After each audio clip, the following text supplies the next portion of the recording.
morning, good afternoon, good evening, everybody. I'm Big Bad Kaiju, and welcome to Digital Diversity, a day for highlighting games by LGBTQIA+ game developers. Today on the Digital Diversity menu, we have some rather lovely looking pieces. We have Incompatible Species, we have Acetylene, and we have Monster Village. I will of course be bringing up the details for each of the games and their content warnings as we go, but I'm really looking forward to this one. I think it's going to be a nice morning. It's a muted morning. I also have a very large box to unbox, and we'll do that after the first game. And the cats are everywhere making all the noise because they're wonderful cats. So yeah, let's get ourselves up and running. I think we're good.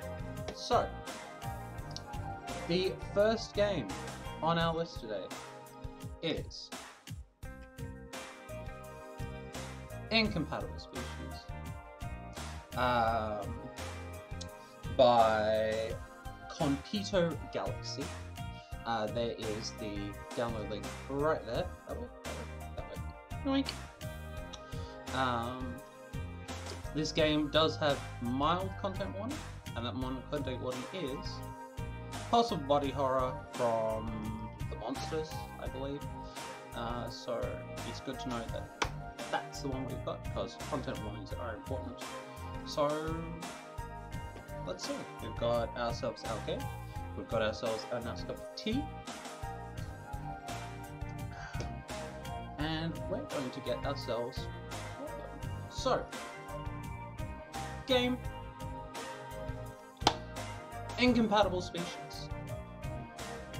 Of course, a visual novel, because visual novels. Let's double check all of this. The cats are running around like silly things. Everything there looks good. Good old Renpai, the engine that we all know and love so well for visual novels. Let's get this thing underway. Episodes. Unskippable tutorial. Okay. I approve. From right out of the gate, I approve of unskippable tutorial.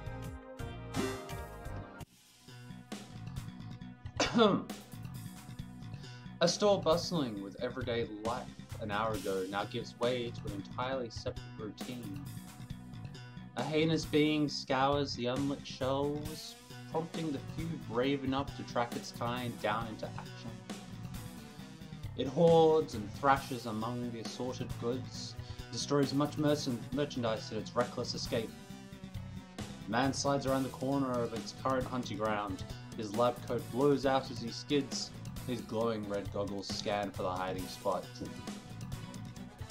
He locates the creature to his left, points at it with his walking stick, in this case running stick, and squeezes the trigger in the cane's grip. Two projectiles thrust out of the tip. The creature skitters to the top of the shelf. Sparks crackle where it hit a second ago, exposes thread-like body and legs, tough to spot individually to the untrained eye. What really distinguishes this horror, the bulbous, milky, eye-like protrusions whose fluids slosh in response to all stimuli. I am already mildly creeped out. This is wonderful. A person in a blue jumpsuit flows from the next aisle towards the creature, spreads her arms with a growl, and clasps them towards the creature's bulbs. The prey's threads sift through clamped, gloved palms, one arm up, then it leaps behind her. The burnt-haired man jumps to the same aisle, and gunning for it once more, hits only air. The creature pauses as it lands, its limbs pulsate and its eyes bubble. An almost plastic-looking transparent film develops from each of its forelegs to hinds. It bounds around the store again, gliding away from its pursuers. It's a very interesting way of starting a visual novel. I'm enjoying this. Jumpsuit decides the gloves are literally off. She grunts and points a metal finger towards the target. Machinery opens up at the tip and hexagonal bolts jut out. It punctures a hole in its wing, but does little to stop it. It's a fun character designs. What does stop its flight is a rope-like tongue smacking its underside. Hello! The tongue reels the creature in towards its owner, a kind of froggish woman who clutches its limbs tight, her knuckles crack. Damn! She ripped! Look at those abs. I'm impressed. After releasing the pest from her grip, she swallows, grins, then turns her gaze towards the back corner of the store. She pulls her arm back, winding up. She flings at incredible speed towards a plant-adorned girl with a wooden bat at the ready. They ready their weapons as the target closes in. They swing and... miss. The creature crashes into the wall, its neck craned up so its body absorbs the impact rather than the bulbs. With no hesitation, it slinks into the adjacent bathroom. The four give chase. The lab coat wearing man steps in first. The lights are dead, but he could thankfully at least tell the room was clean enough aside from the filth they follow. Even with my goggles, it is difficult to see. Voice acting! With a groan, jumpsuit flicks on the lights. Conduct an investigation of this room at once. We've got voice acting! My voice may be saved this day. It went down the drain. Didn't you hear it too, Vit? It has voice acting. Yep. How about you, Analia? Hey, Relda, how you doing? Good thing you didn't text too rashly after hearing it, at least. Saved for now. Yep.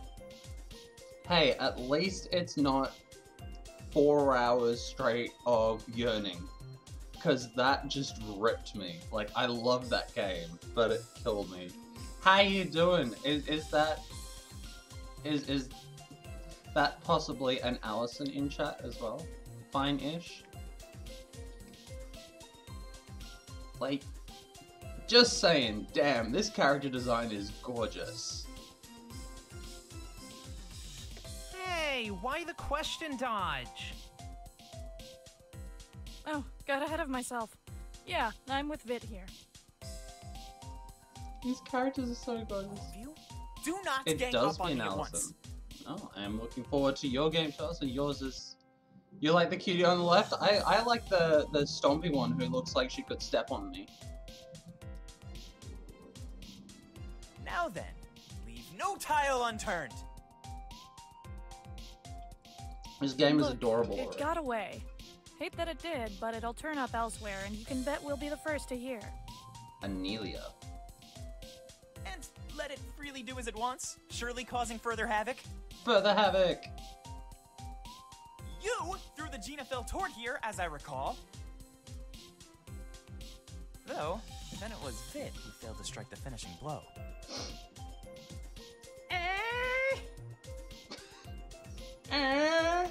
He's got you there, you know. To be honest, I was also expecting the wall to deal the finisher anyway. They are pretty adorable. Ouch, needlessly relentless today, Analia. Sorry, Vit, that was a bit uncalled for. I did still have the hope of netting some satisfying bonus points with you. This has really good voice acting. I'm really enjoying this already. And, of course, Lucius. Suppenstein failed to land the decisive blow while it took flight. One miss compared to who knows how many of yours. Maybe I should mod myself enough fingers to count them. But no, I'm sure the Genophil skittered off because it was afraid of the great Lucius Godwin's typical proclamations. It's very rare to find a visual novel with voice acting because A, there's just so many lines because games, visual novels are designed to be dialogue heavy, understandably. And B, it's just a matter of getting a big enough team together because it's very rare to find someone that could make a game like this do everything, including all the voice acting. All we've had was a lackluster day. Let's just grab some mouthwash on the way out. The little dangly things on the side of her head. Rest assured, manager of this exquisite establishment, the premises are now free of infestation. Well, as long as it's gone now, I'll forward you the payment when the chance comes. Excellent. Always a pleasure to serve Random City's people and keep your lives Genophil free. Right, yeah. If anything comes up again, we'll let you know. Kind of have to, after all. Man, where are we gonna get actual professionals to cover the Genophils instead of these entrepreneurs? Hell if I know. It's unfortunate that we have to rely on these nut jobs. Not like the Genophils are everywhere messing up everything. Might as well be overgrown roaches or light mites or something. Wow, the cats are very heavily playing right now. Regardless of lackluster days, Regardless. the exterminators have been riddled with incompetence as of late. The quality of our service should not be set to a bar as low as this gas station's. This doesn't look like a gas station. Wow, kinda rude to be shouting that while we're still in said gas station, don't you think? Episode 1, Unskippable Tutorial.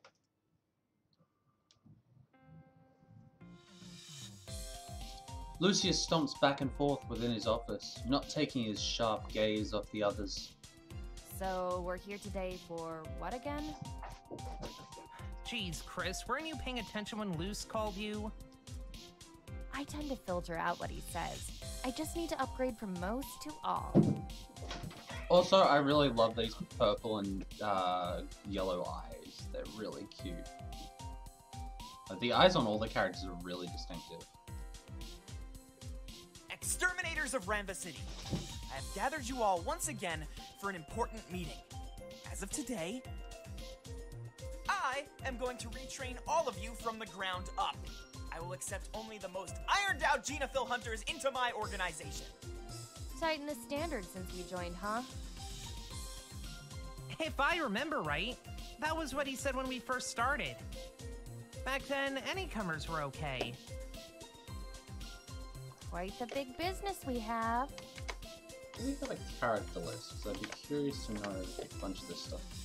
To understand exactly what the goal of this training is, I have brought a small guest. Lucius reaches under his desk, heaves a torso-sized kennel out, and drops it off on top of his desk. Light thuds shake the containment from within. You all better steel yourselves. This is what you must deal with on the job. It's not too late to back out. Lucius places both hands on the side of the kennel. He twists the opening towards the audience, hiding the contents as he does. He jerks the door towards the others and flings it open. A stockier Genophil with eyes just as bulbous waddles out. Anila dives at it. She seizes the Genophil and throws herself and the creature to the floor. What are you doing? Repulsion was meant to be the first student reaction, as per the lesson plan. It's what we're supposed to do, isn't it? Rep. At the sign of any Genophil threat, drop all activities and eliminate. Or something like that. I like her. Chris, you saw how it looked at Vit, didn't you?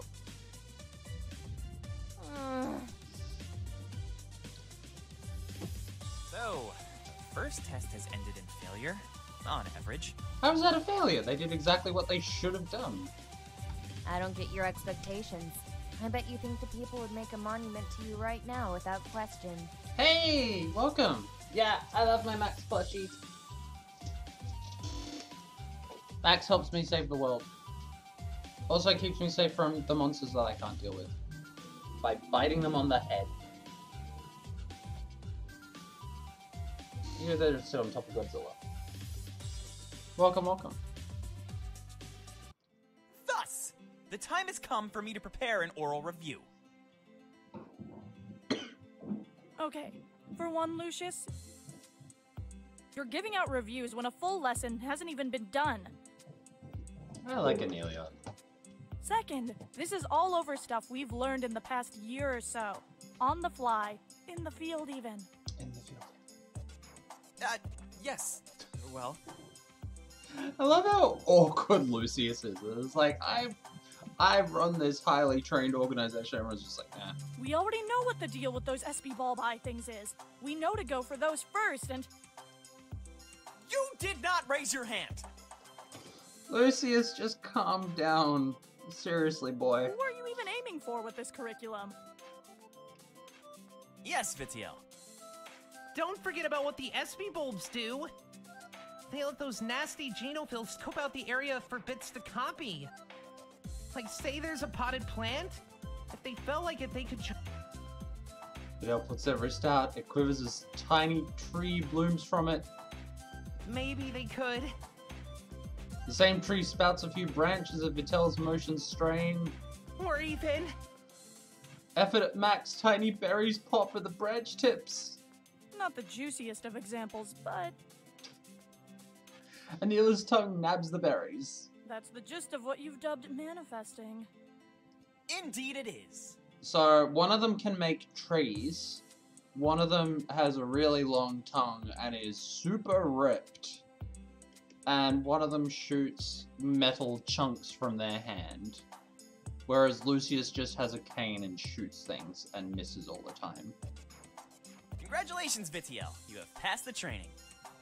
This course has pretty harsh standards. Rad! Can't think of a better way to celebrate than ordering pizza. I like the way Vitiel thinks. Sorry you two have to deal with being dunces, though. So, next lesson is...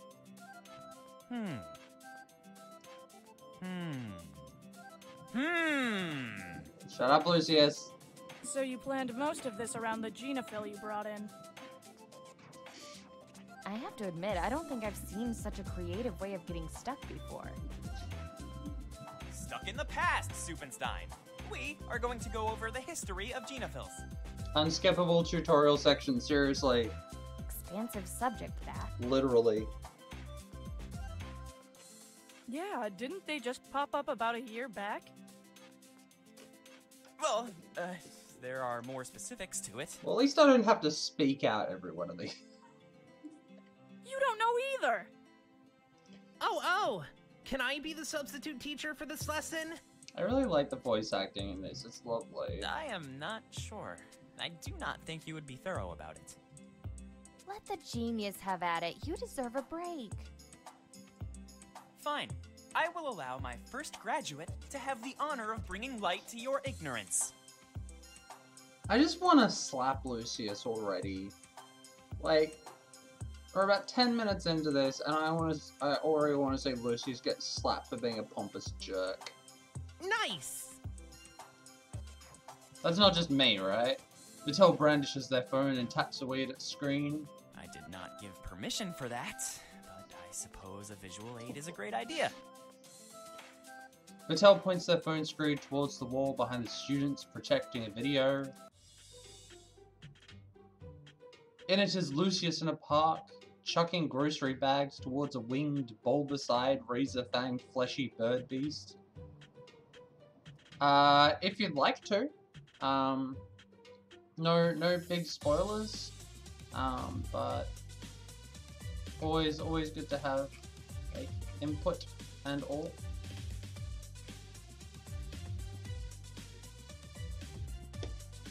Once Lucius defeats the creature, he releases a primal yell as the passerby ring loud.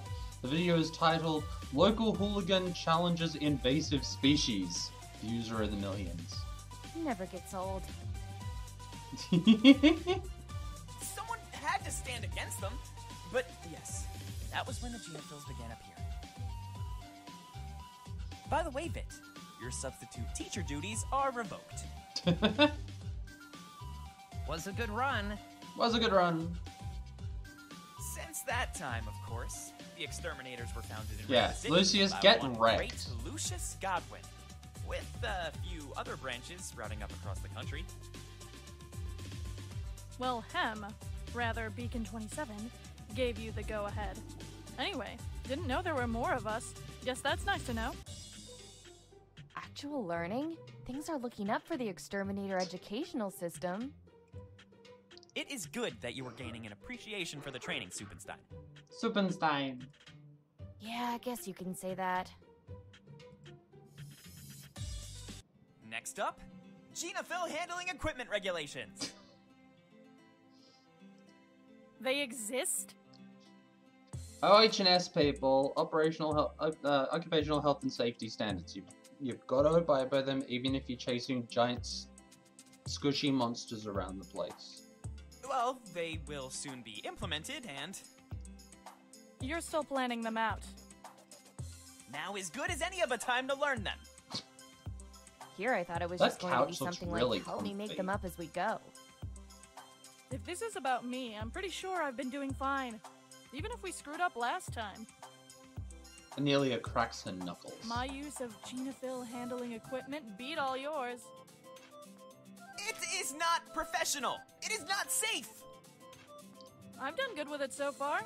Any issues been patched up with good old Histomed. Glad to see you still care at least.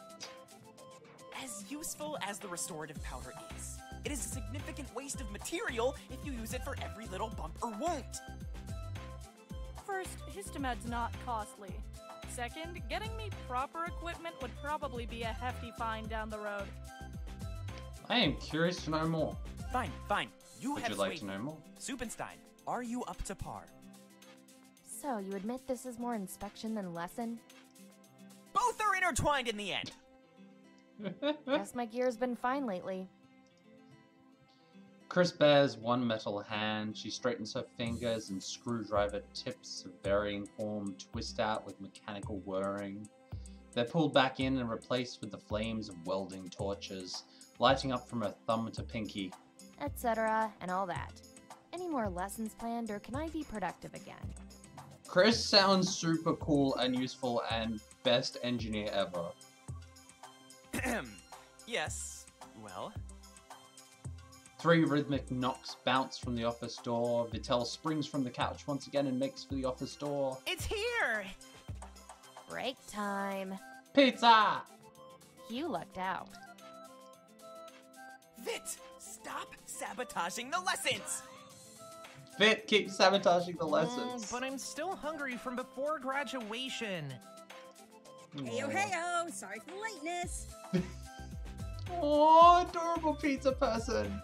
DS6NG plumbing issues slowed things down. Pizan! What have I told you about swearing?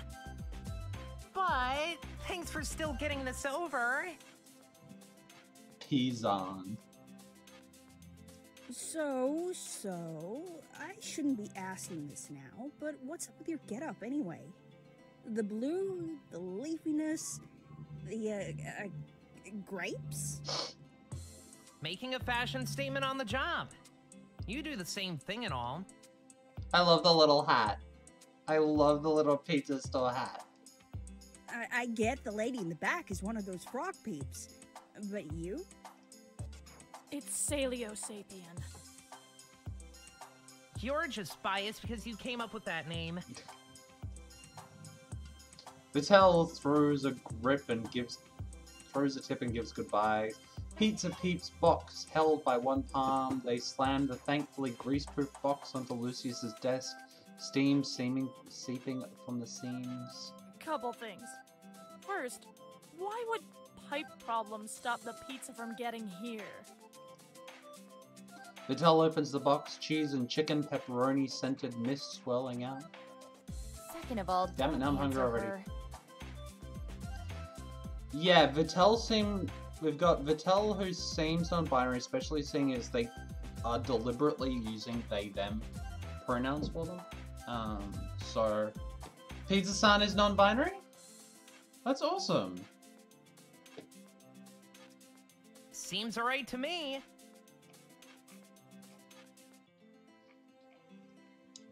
Unlike a bunch of these ones, like there isn't like, yeah, there isn't a pronoun guide or anything on these characters.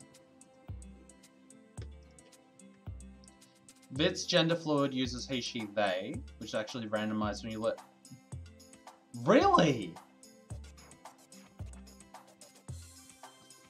That is pretty freaking incredible.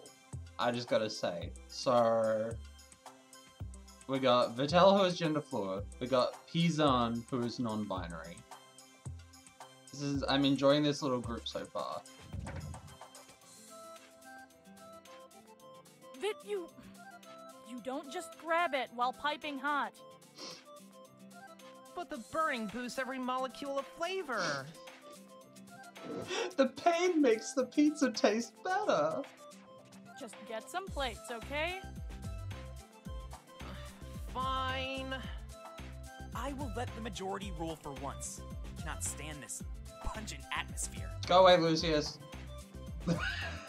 I prefer it in here now, so I'll stick around. Hey, do you want any? Yes, please. How many times do I have to tell you that filth is everything I stand against? It's kinda stupid, but I guess I'll take your word on the flavor of it. Vitel doesn't bother to throw a now slightly cooler but still bubbling slice on a plate and just draws it towards their mouth. Chris Belly turns her head away before noticing one especially distinct bubble of cheese. Chris tosses one glove off and casts a finger towards Vitel's pizza with the most unholy judgment imaginable. She fires a screw from the tip and slice speeds from Vitel's hand to the wall. Hey! I know something that hot's stupid to eat, and I know you think pizza's gross, but was that needed? Film-like membranes spout from both sides of the pinned pie. A thin fiber between these wings arches itself, raising two of the pizza's bubbles with it. I guess he missed us. That also Giant means squishy things! Amelia gasps, crushes her slice and tosses it to the floor. The office door flings open again. You would best not make a bigger mess of my office! Bigger? Not my fault. The genophil from the other days.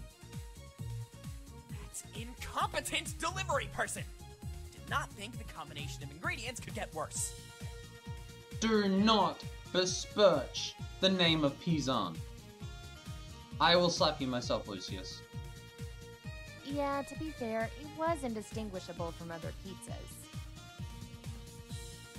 The genophil falls off the pizza and splats on the floor. Its wings twitch and SB bulbs pulsate. Lucius extends his retracted cane, aims and shoots at it. The genophil bends its wings in front of its bulbs, transforming them into a pair of elbow pipes. They block the rounds, the pipes gnashing like an ant's mandibles. Manifesting from past experience? Amelia leaps at the genophil, hands forward. She grabs the pipe jaws from the inside and lifts it up. I had no intention of tasting you again, you overgrown pizza topping! Go, Frog Girl! She wins out against its crushing maw. The pipes scatter and dent the floors and walls. The genophil splats on the floor again. Amelia goes for it again, but it slips away and she slams into the wall. Amelia swings back up to glare and growl at the creature. Chris goes after the genophil and taps the still stunned Vitel on the shoulder as she passes them. They spin around and focus on the target, throws their palms out and... This is Incompatible Species. It is a visual novel by Compito Galaxy. There's a link down the bottom there. From what I have gathered so far, it is a group of exterminators who go after squishy monsters. And it's pretty lovely. Genophil scurries away from the bolts and screws being launched, continuing to manifest during the pursuit. Its legs thicken to clawing talons. The body expands and puffs out with feathery spines. It skids on the floor, claws screeching as it turns to face Chris. It jumps at her as it grows a long, now squawking beak. Chris leans back and tosses her palms out to wait for the genophil's collision. It slams into her hands without making her budge, but it darts away as her fingers collide only with themselves. No, this one is not a dating simulator. Like, what is the best definition for this one?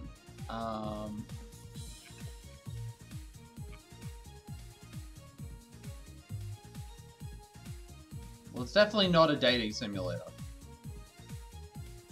It's just a visual novel. It's a visual novel that's fun and entertaining and really well made, and I'm enjoying the hell out of it. Genophil lands near the office door and gives its four foes quick glances before squeezing under the door and out the lobby. Just a kinetic novel, yeah. So it's an ongoing novel where you have some control over what's going on. If you want to know more, the link is right down there at the bottom. Like, the link will give you more information about what the game is than I can. I am playing it for the first time, and we're about 20 minutes in. Lucius leaps through the exit, seizes the doorknob, and slams open, swiftly throws his neck to the side to side, looking for tracks along the lobby, with the top of its spiral staircase spinning down. Globs of steaming, bubbling cheese wind their way down to the second floor's drop-off, down from the third floor where Lucius' offices presides. Bit, I'm loath to say, but in this situation you must raid the pantry as necessary. Tell gives a strong salute and dives back into the office's depths. Students, it is time to prove yourselves in the field. We are currently doing episode 1, Unskippable Tutorial. Lucius leads them down the stairs, taking caution not to slip on the cheese puddles, all the while grimacing at each slimy flop. The three reach the second floor and quickly glance for the next sign of the trail. Loud thuds are heard from the third floor. Patel yelps as they bounce down the steps rear first, one sandal coated in dairy goop. Patel's pratfall lands them behind the rest of the group with a bird. Aw, Vit, I know you really wanted in, but don't be so quick to eat and run. Lucius shushes any potential shenanigans and points towards the bathrooms on this floor. The crew rushes inside the multi-stall room. More bathrooms! Lucius breathes in, and before he ushers any commands, Chris flicks on the light. These are the things they're up against, and they are weird and creepy and turn into other things. An insectoid screech crackles ahead of the group. In front of one stall is the Genophil, who turns and crawls under the door. Before Anelia sprints ahead and bashes the stall open, a wet plops resounds. The toilet's water ripples. Anelia steps in, nods at Patel, and casts a finger towards the bowl. Patel shimmies up by her and extends her wrists. Vines extend from them and snake into the depths. Gross, gross, gross, gross, gross, got it! Ow! Patel begins to step back. Confusion is added to an already disgusted expression. I think it had more pizza than we thought. Can you give me a hand, Analia? Analia grasps Vitel's arms just behind the wrists and helps heave. You weren't kidding, Vit. This thing's heavier than it looked. This is gross and amusing. Aside from the ripples caused by the intrusion, the water bubbles. The Genophil emerges from the sewage depths coiled by the vine. A mozzarella exoskeleton repels toilet water. Alright, I got... Hold on. I think I might have hooked something else. Ew. Anelia yanks Patel harder and pulls out more of the tendril. Uploading it more begins similar to the extruding Genophil. The whole team expresses individual curses and or disgust. The bundle of Genophil duplicates all side up and surround the first to come out. Patel cries out and severs the tendril from her wrist. Chris bumps Annalena and Vitel aside, nose creased. She re-equips her gloves and dives both hands in close, palms outward. She puffs her cheek as she holds her breath when the hands delve into the cheesy mush. It's a cheese monster! It's a mozzarella cheese monster! This is so creepy. Chris flings her arms out, tearing the amassed Genophils asunder. Their mozzarella coating and the pus-like contents of some SP bulbs splatter the inside of the stall. Monster! It's a monster! All still intact, leap up, then bounce down off the ceiling, skittering by the exterminators once more. Lucius reluctantly stabs the bulbs of one and without hesitation fires at a couple more. This scum may have numbers now, but they cannot run forever. Lucius, in this case, your lines are a little cheesy. Yes, I said that. Deal with it. Lucius sprints, trying not to slip on the creature's remains, and Anelia follows first, and the rest. Lucius stops a bit past the restroom exit and looks aghast. Anelia and Chris stop by him, and Anelia halts Vitel from bumping into anything due to a cheese-powered slide. Genitals combine into a conical mass, swirling together to twist into a new shape. The top of this cone spreads out, drooping two thick arm-like structures. The lower part of the X-cone now shifts into stumpy legs. These appendages burst forth with 3 pipe talons each. This is really creepy. As the SP orbs bubble in along the cheesy flesh. The center of its body pulses forward, forming a wobbly beak. The combination lets out a reverberating gurgle as it finishes metamorphosing goat horn-like pipes. Takes one step towards the 4 exterminators. Its cluster of SP wolves used as eyes focus on them. All right, you. Go team! I'm sick and tired of you getting in the way of a Deal meal. with the cheese bird. Nice, Vit. But with the cheesiness and those horns, I think fetted up would work better.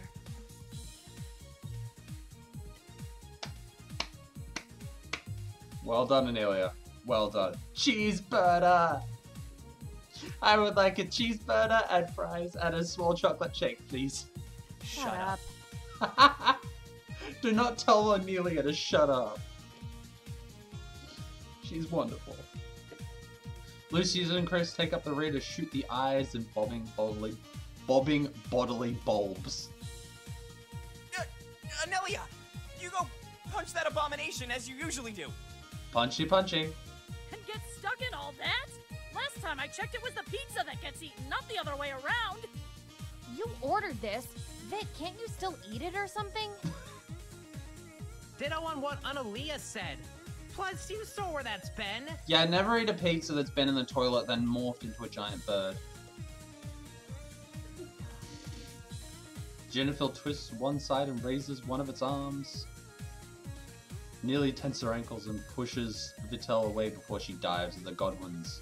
All avoid the Jennifer's steel fist as cheese splatters from the smashed floor.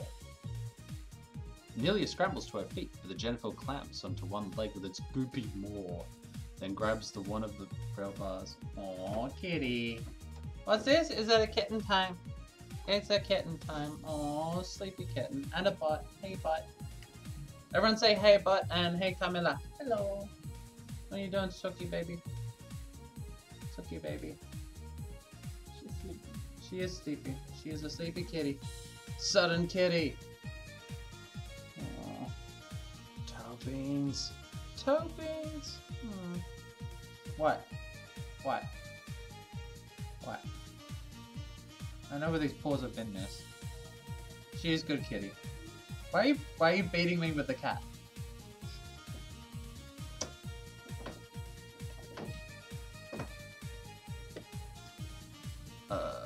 She grabs one of the rail bars near her and pulls herself out, snapping away like a rubber band and into Lucius. Reckless as ever and worse. Coated in filth. Filthy. You're welcome. Now you see, students, situations such as this must be handled post-haste, or a certain HQ will wind up demolished. Same with mine. More importantly, mine. If that's the case, why are you wasting time gabbing and going back to education? The Jennifer strides over the hole it smashed and gurgles again. With the momentum from that motion, it sweeps the other leg at Vitel. Vitel forms something from their wrist. The swipe knocks them back towards Lucius and Anelia pile. Anelia digs around her pocket and brandishes a bottle.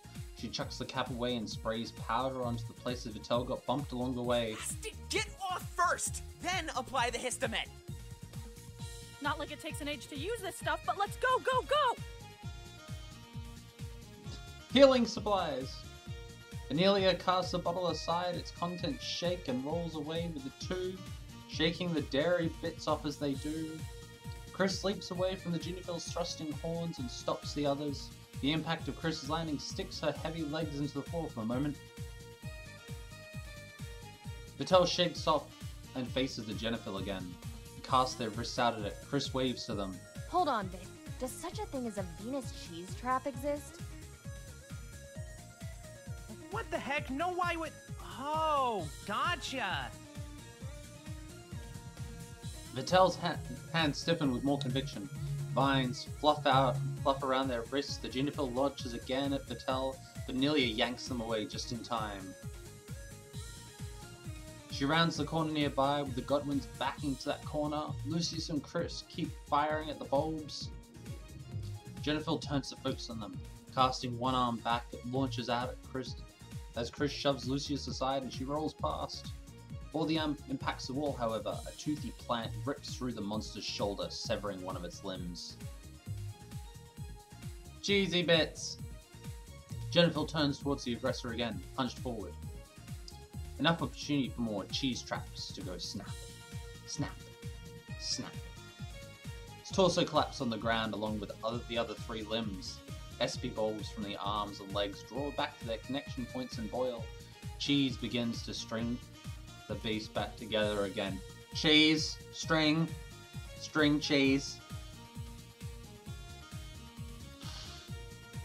The puns are strong with this one. The projectiles from Lucius and Chris disagree. The bullets and screws rip through the mucus-filled orbs and totally disable the limbs. Chris and Lucius aims at the body's eyes. The torso slumps away and lashes a lactose tentacle at the histomed bottle Anelia discarded and engulfs it. After doing so, it rolls towards the hole from before and splats into the lobby's first floor. A vortex of feathers, plumbing, and pizza residue grows between the spiral of the stairway. From floor to ceiling, SP bulbs emerge and bubble from the entire entity before receding. Anelia nudges Lucius' trigger arm. He straightens up, eyes widened. He launches more bolts into the amalgamation. Some bulbs burst and other rounds are absorbed into the mass. You're willing to stick your hands in that mockery of foodstuffs, Swamp Queen? Get to it! Swamp Queen! Anelia is now Swamp Queen. I keep the preserve for my people here, kinda swampy and all, but it's not like I bathe in this garbage. Chris steps by, both gloves off, her standard fingers recede, then extend again into spinning semi-spiral blades. Vic, get over here and throw something up to block any crap from mucking me up too much. Vitel nods and sprints to Chris, back to back with her. Vitel throws her wrists so they're around Chris. Bark grows from them, forming a barricade around all but the drills. All components near Chris's fence scatter. Lucius and Anelia shoot and smash any SP bulbs, get flung from the potpourri. The swirling colony thins out, shrinking away from the drilling. Vic, close up and everyone else get back. Vitel and Anelia act according to Chris's command, only Lucius remains still. Suppenstein, you seem to be forgetting who is the student and... Shut up, Lucius! Gineville mass explodes, setting itself through the whole lobby. Sewage-filled rods smash away at the paneling. Cheese sticks to everything, especially one exterminator leader. Feathers decorate all surfaces as well. The scene quiets down, but after seconds, one small chirp thrills. Lucius, seething unrestrained, peers out from his new attire. You will pay innumerable times over this, you monster! You deserved it. Lucius stickily casts his fingers down to the hallway leading to floor one. One Gineville remains. Lucius grabs and attempts to flail his arms, but coverings restrict him. Vitel pulls themselves away from the bark shield and throws their wrists out to the last target. Any grunts they make are overwhelmed by their growing stomach. Then their stomach's rumbling is overcome by their whimpers. Chris breaks away from Vitel and stomps. Once both feet are away from them, she strains her legs. The cheese proves to be too great an anchor for her legs, causing her to first force her torso off the mechanical legs and plant herself face first in the muck. Nelia treads her legs through the sticky terrain, faring better than the others. She reaches the stairs and catches the last Juniphil with her eye. Until now, it's scurried in place. It sees Anelia and skitters downstairs. Despite Anelia's advantage over the other exterminators in moving, she still cannot keep up. She reaches the railing that overlooks the building exit. The Juniphil dashes towards it. Nelia looks among her held-up allies and shudders. It really has come to this. Thanks for forcing the finish on me like this, guys. Her throat quivers as she swallows. Anelia's tongue lashes out ahead of the Juniphil's path and clings. She pulls in the last defenders and spreads her arms. Swamp Queen! Once it's in range, she slams her palms into the creature's head and digs her fingers in. Unfortunately, the mess has no gaps as in the fingers to slip through, mucking up her webbing. Nelia's eyes twitch and her tongue hangs out, tips stuck with cheese and feathers and metal. Mouthwash! Mouthwash! Anelia begins the cleanup project by freeing the others first. All four fix up the place so that it can at least be walked through easily. I suppose with that performance, you two now pass. As mentor and boss, I am so proud. Out the window, Lucius. I'm gonna throw you out the window. 1 minute of calm hits before Lucius bolts up and shouts. Hold on. Should we not check the rest of the pizza? Chris, who has long since fixed and cleaned her parts, lifts the lid off the pizza box with caution and disgust. Nearly picks up her former slice. I've been tricked. My piece was fine. That means...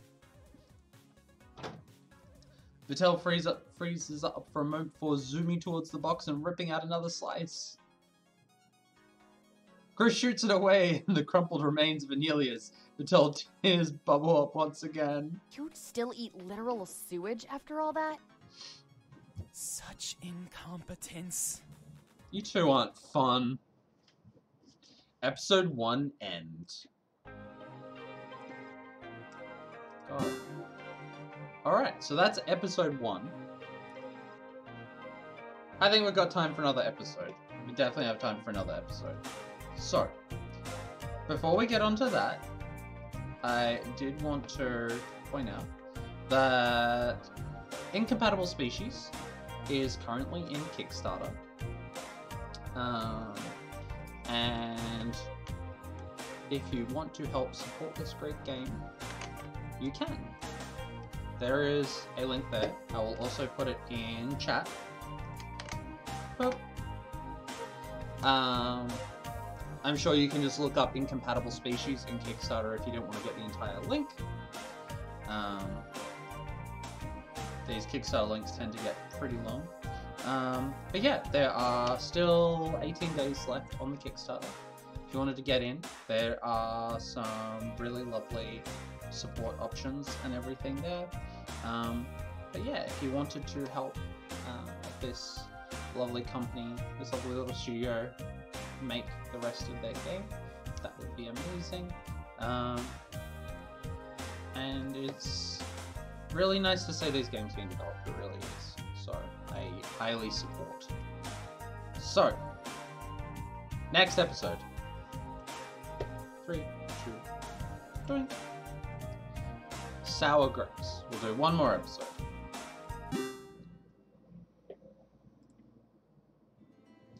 Lucius Godwin's office is less often a hub of action, but the exterminator's home for plotting their next moves. Even now, the founder and owner slumps on his desk, probing his cranium with a finger and hums for seconds at a time. His spine arcs upwards, he breathes out and slams on the desk before turning his attention to the TV that covers about half its respective wall. Pardon, Vit? How do you expect me to think with your repetitive video games? Yeah, I'd What with love to those wacky continue in characters future and their streams. So nonsense battle cries? I'll do 2 today, and we'll see how it goes. Not sure how long each of the other episodes is. That the unskippable tutorial worked out to be about 40 minutes. Or really depends on, you know, the amount of time I have and what I'm doing. But I'm really enjoying it. Vitel turns to Lucius in the couch, kneeling on the cushions while their controller clenching arms hang over its backside. I could turn it down, but I'm almost leveled enough for the next post-game map. Vitel rambles during more controller pokes, actions on screen not missing a beat. Yay! I get to battle and recruit one of my favorite Passantera protagonists, Asar. Could you not just turn off the TV at that point and keep your nonsense soundlessly? The visuals are distracting as well. I mean, I want to play through the rest of it just to see if Lucius gets what's coming to him, because Lucius is annoying me. But I That's got probably this important intentional. Sound cues in my grinding, and there's some things I gotta watch for. Lucius sighs and sinks back into his chair, swiveling it to give undivided attention to the slacker.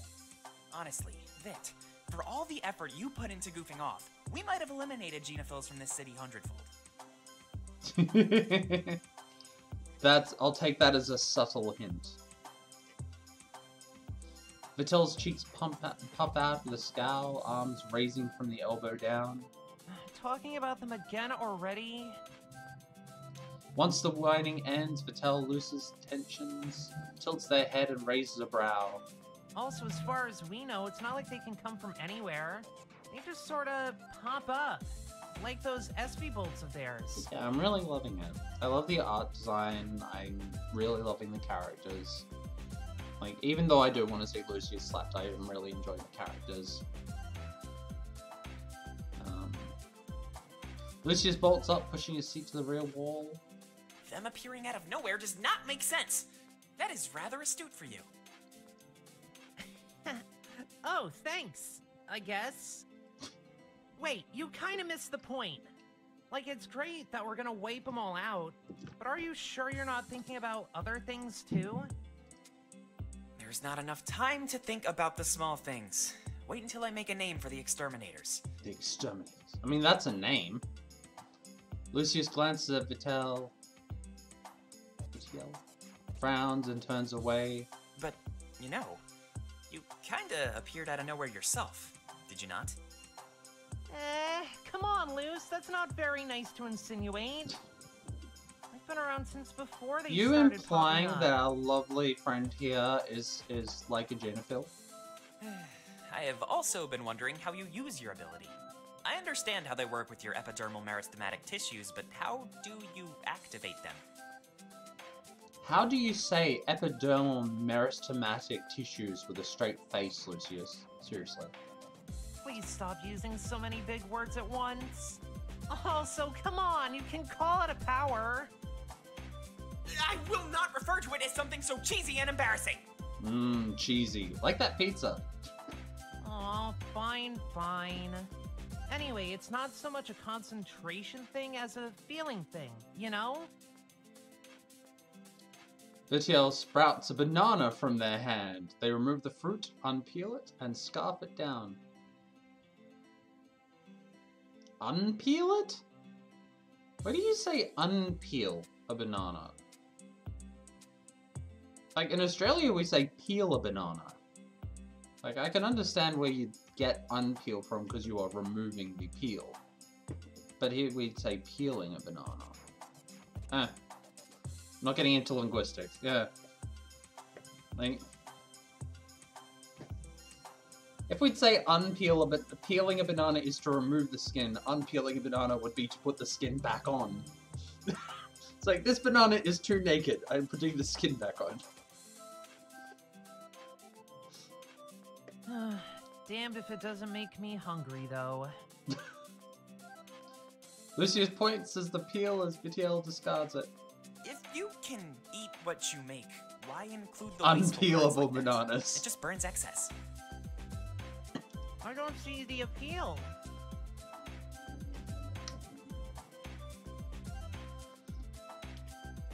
Enough of the nonsense.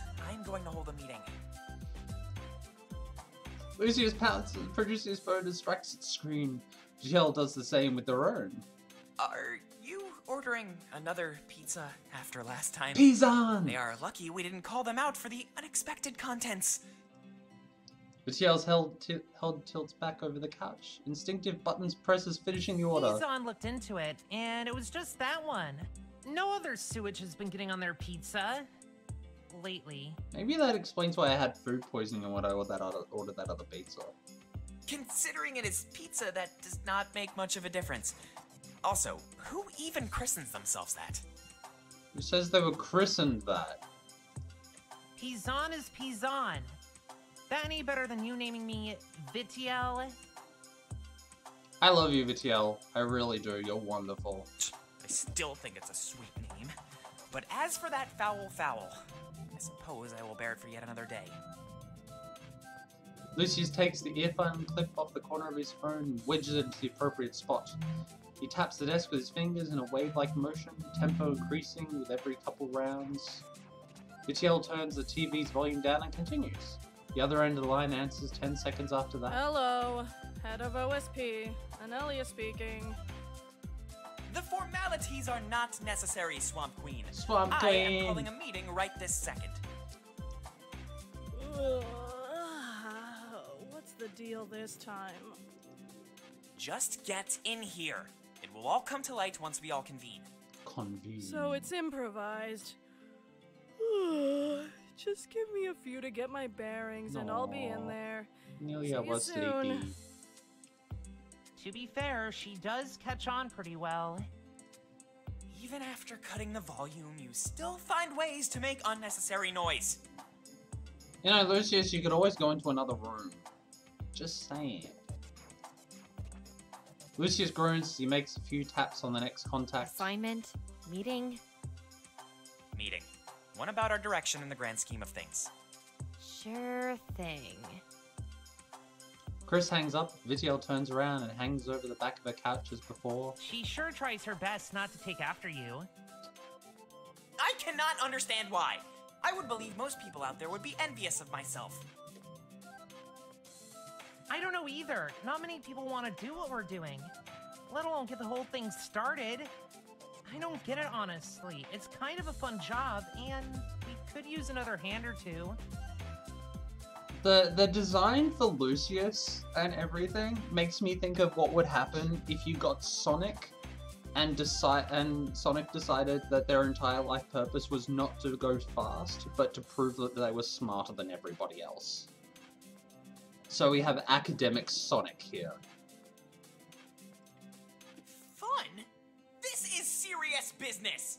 I cannot fathom why you would find it fun, aside from maybe the satisfaction of eliminating this menace. They even sound like the old cartoon Sonic.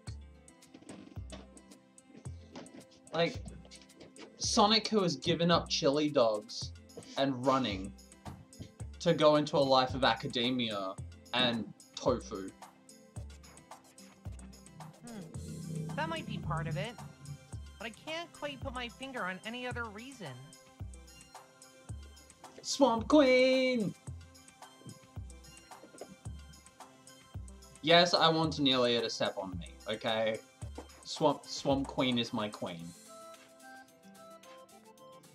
The office door inches open and out, allowing Anelia to slowly slide through. She reclines onto the wall, just near as Chris stomps in. There you all are. I was worried that I'd have to make my announcements without an audience. I'm not surprised. Lucius smiles and slams his fist into his hips. He arcs his back high and belts one symbol guffaw. Anelia folds her arms and crosses one leg over the other. Did you find anything new on the genophils or what?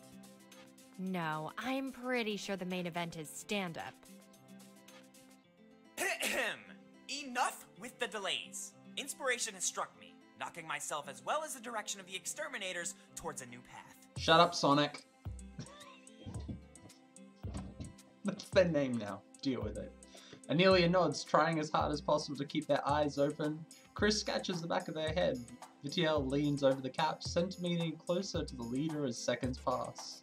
We will not rely on genophils to strike any longer, though we will still heed any public cry. Perhaps even starting today, we can begin our search. Chris groans, spreading her palms and fingers across her forehead. Amelia clonks out for a few seconds before rattling herself back. Vitiel hangs over the couch as far as past their hips, clapping. Okay, In only go get 2 noms. sentences, you've managed to present 100 problems at once. Chili dog Setting the bar genophil. as high as usual. Yeah, I need a chili dog genophil now. With lots of little legs and a beak. Thank you, thank you. Problems. Anelia's yawn dwarfs any further snark echoing through the office. Yeah, how much are we getting for the extra work? Do you have any basis on where to find where they come from? Damn it, Probably now I want a bunch chili more, dog. but I can't be asked to think right now. Well, I suppose that it is a research venture. Not to mention eliminating the genophils is a reward in itself. I mean, you need money. I guessing. think I'm gonna play this one straight. You'd be the only one. Chris follows all the year-round term releases. I don't think taking small jobs and ones that nobody asked for is gonna get the exterminators far. Sure you don't want to wait for a huge mess of them? For us to swoop in, take all of the credit, be hailed as heroes, make news, etc., so on and so forth. I mean, so far we haven't seen that genophils are actually dangerous. We've just seen that Sonic here decides that they all should be exterminated. Lucius gasps when it recoils. Absurd! Even if you have read my goals. It's a little deeper than reading them, unfortunately for me. Lucius' phone buzzes loud as Anelia's previous yawn, halting the team chatter for the seconds Lucius draws it out and answers. While this is Lucius Godwin, please attempt contact again in the future. The exterminators are conducting an important meeting. No response for about 5 seconds on the other side of the line. Lucy's fingers millimeter from hanging up the phone before a voice commands him to stop. I'm sorry to hear that, Mr. Godwin, but glad you're making ample time for your organization. When would be better? Oh, no. Any I like meeting the with font. someone as esteemed as yourself takes precedent. Margareta Hemsworth is actually wasting her time on you? Get her up on the projector. Get her priorities straight. Is that Chris Hemsworth's mum? She's right, Mr. Godwin. If your coworkers are here, please include them. Speakerphone. Lucius arranges his call settings. Damn. I know of her philanthropic tendencies, but generosity should have its I love the limits, music you in this know? game. Music is very good. Chris gives a single heavy wheeze as laughter prep, but stops with one cough. No, this is my shot at getting her focus to shift from things like this to organizations with big potential, like mine. Yeah, but can we really call what you have going on an organization? You're like the only person in it. You can call yourself a studio, so you can call yourself an organization. Like I said, there's priorities that need to be straightened. Chris, you're very interested in making sure everything is straight. You hiding something? Do you want to talk about something? Pardon the interruption. Naturally, I can only be honored that you are willing to take a moment from your assuredly busy day from me. Lucius, is it hard to breathe with your nose that far up someone's butt? Just checking. Lucius salutes and gives a light bow. Amelia slumps in, blocking each other from their views. Excuse my own interruption, and sorry for my unpresentability, but what's all this? The exterminators are next in the rotation, Amelia. Rotation? This is not your meeting. Shut up, Lucius. And what rotation? Go back to fighting Robotnik and give up this academic life. Every once in a while or so, Hem here rounds up little Damn, I'm tired. Small groups, like ourselves, to check our viability going forward. I've sort of had them, but we're a special case, as you know. Special case. You didn't know? That seems like the kind of thing you'd be on the balls about. Too busy That eating aside, eating The Jennifer. exterminators are welcome for our next session. Or a future one, if time doesn't allow. I am more than sure you can assume my stance on that. When would that be? Next Wednesday. I'll send further details later. That is no trouble. I shall be there. Shut up, Sonic. Vitiel whines and flops over the back of the couch onto the floor. Aw, come on, take us too. I want to see what that's like. But... I encourage you all to come. For now, there's nothing else to address, considering how busy you are. Hold on. What about calling in the Human Futurization Society? That's to be determined. 2BD. Chris stomps a hole into the floor. How can you not know? You're in charge of that and a whole bunch of bigger things. Why can't I have my Anelia's hand saves Chris, still ranting through the webbing of Anelia's fingers. See you all there. The call ends. Let us resume our previous discussion. What has just transpired is a big deal in regards. We just won a lifetime supply of chili dogs! Lucius spreads his arms, accepting all incoming ideas on what he meant. Chris and Anelia look at each other for a moment before sighing. Anelia's mutates into a yawn halfway. Vitiel, chest on the floor with legs propped up by the couch, cranes a hand up. Are you saying your idea from before can work to impress the head of Beacon 27? Beacon 27. That is exactly what I mean. Just imagine, the Exterminators becoming as big of a name as brands in the Beacon 27 pyramid like Histomed and Omnitreat.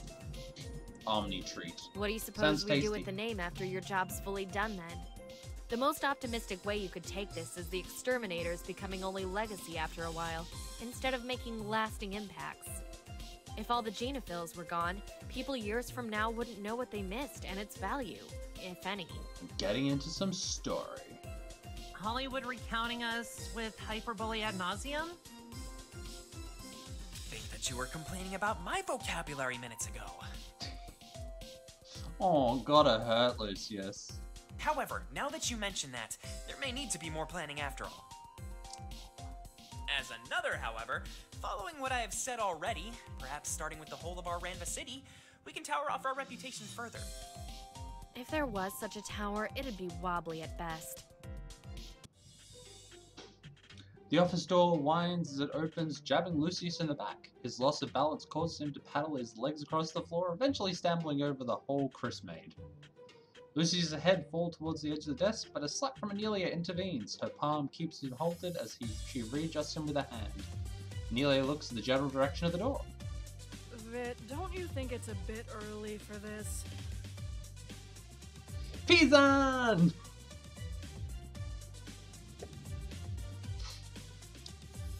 Like, I'm not the only one that's shipping Pizan and Vitiel, right? I mean, like, they both share an utter love of pizza, and they're both adorable. This seems like, you know, it seems like something that needs to happen. Pizan strides in, smiling wide, hoisting a steam pumping pizza box atop one palm. The Peep cruises in, waving to all the exterminators while making for the desk. Pizan plops the box onto the desk and faces everyone again. Looks like I popped in at a good time. How we all doing? The group uses their expressions as a reply. Chris's teeth motor, Anelia bats an eye and grins. Lucius stares dead and quivers. Vitiel stands back and waves. Vitiel ruffles into their pockets, smile towards Pizan. The Peep flaps the hand back to them. Nah. After what happened before, this one's on us. Good, free pizza. Pizan glides around the couch and flops deep onto the cushions. A Peep signals Vitiel to come around, scrutinizing the TV screen. Oh, nice! You're on post-game already! Did you get We can talk later. And not yet. Don't you need to skedaddle? I love the They hat. said they'd let me Still off love once the I was hat. done with this last delivery. With you all here, I thought you were in the middle of something, but you're working on that Antera. Oh, do you not want me around? No, stay around forever. Stay around forever, Pizan. You're lovely. Lucius shakes himself off, straightens out, and makes a shoe screeching turn towards Pizan. Of course course not! Is it bad enough that you bring such sewage into my office, then you decide to slack off here? During an important meeting, no less. Sonic, go away. Go away, Sonic. We don't want you here. Everyone else here is far cooler than you. Go away, Sonic. Do not insult our beloved Pizarn. Gotcha, gotcha. Top secret stuff. Sorry we couldn't hang around today a bit. There's nothing remotely top secret about what we do here. Yeah, Luz, come on. Pizon's been super curious about how we work. And I may have promised an inside tour accidentally. Whoops. But no, I guess being all secretive is exactly in line with the place you want to get to. Lucius growls and drags a finger down his face before snapping them off.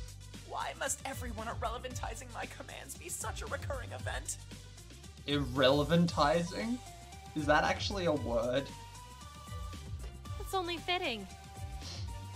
I do not want to know what you meant by that, Subenstein. Anelia grabs both Godwoods by the back of their necks. Lucius freezes up and Chris proves harder to lift. Important meeting. Kiss, makeup, resume meeting.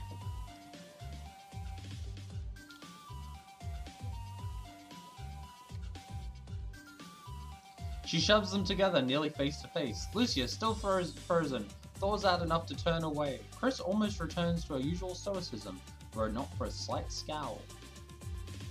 Nelia drops them back on their feet. Pizarn releases an uproar of clucking laughter. Oh, I love you, our Swamp Queen. If this is how your meetings usually go, I can see why they wouldn't be kept secret. Vitiel glances back and forth between the scene and their guest. They skid in between the two, dumbfounded expression spreading. It's really not. Vitiel then turns her head back and giggles a little. Lucius pretends to dust themselves off, then coughs. I suppose I'll let you have this one for now, Vit. Pizza may spectate my announcements. I thought it was a meeting. Pizarn pumps a fist, grinning. Preferably with minimal intrusion. Shut up, Sonic. Pizarn arm slacks, the peak puffs cheeks. Pizarn sits on the floor and Vitiel seats adjacent and cross-legged. They pat Pizarn's back before turning to Lucius. In any case, I'm not saying they're holding hands, but they're almost holding hands. Just saying.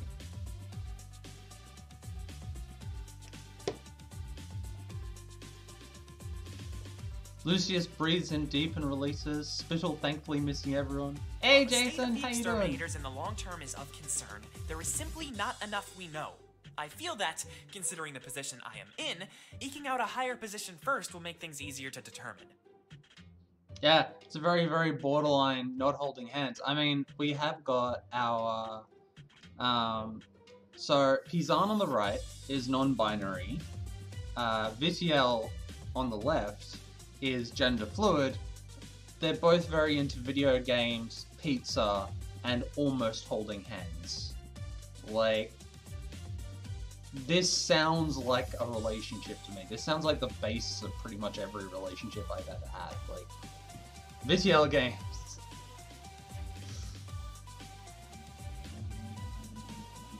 Well, looking for genophil spawning grounds sounds dubious. Securing the high ground's a smart idea. Hopefully I can find some time to help. Like, this could be an entirely asexual romance, which, you know, as, yeah, voice acting, can you believe it? A visual novel with voice acting. Like, this could be an entirely ace relationship, but I would so ship these two, because they're just adorable and wonderful. Vitiel, I'm assuming you are for joining me. Vitiel places their hands on their knees and rocks forward. H*CK, yeah? So something really cool about this. Vitiel is gender fluid, and randomly based on... And when you start the game, they randomly get set pronouns. which is really cool. So they are he, she, or they in your playthrough. I just managed to get a they, which is pretty amazing. Whoa! So much for getting on me about swearing. Lucius softly smiles back at Vitiel. A few seconds pass, and his expression becomes exasperated towards Chris. How about you, Suppenstein? Maybe if you cough up a raise for dragging me around and possible R&D. Maybe. She gestures as if expecting immediate payment. I suppose that is the best option. Pizan leans towards Vitiel's ear, instinctively prompting them to lean towards the peep's mouth. Any reason he calls her that? Oh good, we finally find out why they get called that. Vitiel gets flustered again, gyrating them palms like fleshy sores. You know, just an embarrassing incident with Soup. Nothing too spectacular. Swearing in this establishment. Your money, monsieur. Thank fuck. That's okay. I am here to do bug testing, even if that's just typos. Them palms. Them palms. Them fleshy sore palms. You know, just... Chris slides towards Vitiel, and metal legs giving their quietest screech as she gets closer than Pizan. Her glare scalds Vitiel to their roots. You're not exactly wrong. But Hey, let's how you continue to doing? not talk about that, shall we? Chris stands up, occasionally giving split-second glances back to Vitiel. Pizan stretches, analyzing Lucius and Chris back and forth. Yeah. How y'all I suppose doing? it would be hard to imagine homebrew cloning. Though, at the same time, we have a pretty healthy frog peep beaten up on genophils. And some blue grape nerd. Blue grape nerd. Pizan cackles and nudges Vitiel. Nelia puffs her cheeks and winces at the peep. Seems like your speed isn't limited to your delivery rate. Not bad, Pizan. Thank you! By the Aw. way, Luce, I know that's not exactly the most legal thing to do, but I can keep pretty hush-hush. Lucius makes one stomp towards Pizan and shakes his fist. I would much prefer you hush-hush, period. In any case, we are beyond the point of adjourning this meeting. Shall we begin the search? Pizan's adorable. I mean, they're non-binary. Can you expect any less? Vitiel bounces on their feet. Chris shrugs and Amelia eyes the door.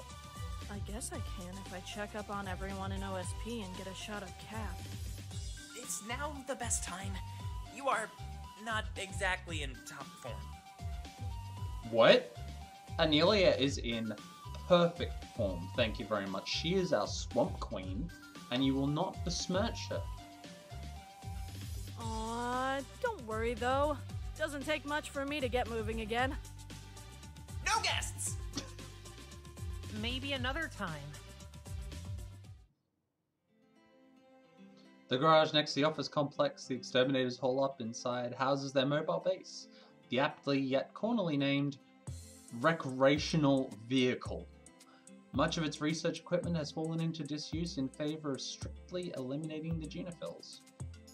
Various means of restraining the creatures to the examination table in the center, often ineffectual due to their self-mutating ability, microscopes to enable the SB bulbs when their restraints do the work.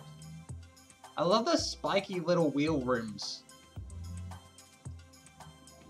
Extra material for Lucius in case the captives become more uncontrollable, and containment that hinders their form changing. In other words, blocking out all the light. Okay, so they mutate in light. Just as I last left it. Lucius smiles and nods as he shuts the rear doors of the modified camper van. Vitiel swings into the garage, throwing their butt down onto a stool behind Lucius, all the while polishing off the last of the entire pizza. You're back with Pizza Toasties, and Vitiel has your favorite character has just finished an entire pizza. I love that grapes. You could have us maintain the inside if you want, you know. Ridiculous! That would require me to surrender the keys, an especially dangerous proposition when offered to you. I wasn't planning to take the WV downtown or anything. Ugh, crap. But I'm sure Analia or Chris would handle things fine. I've got it myself! Sonic, stop being such a control freak.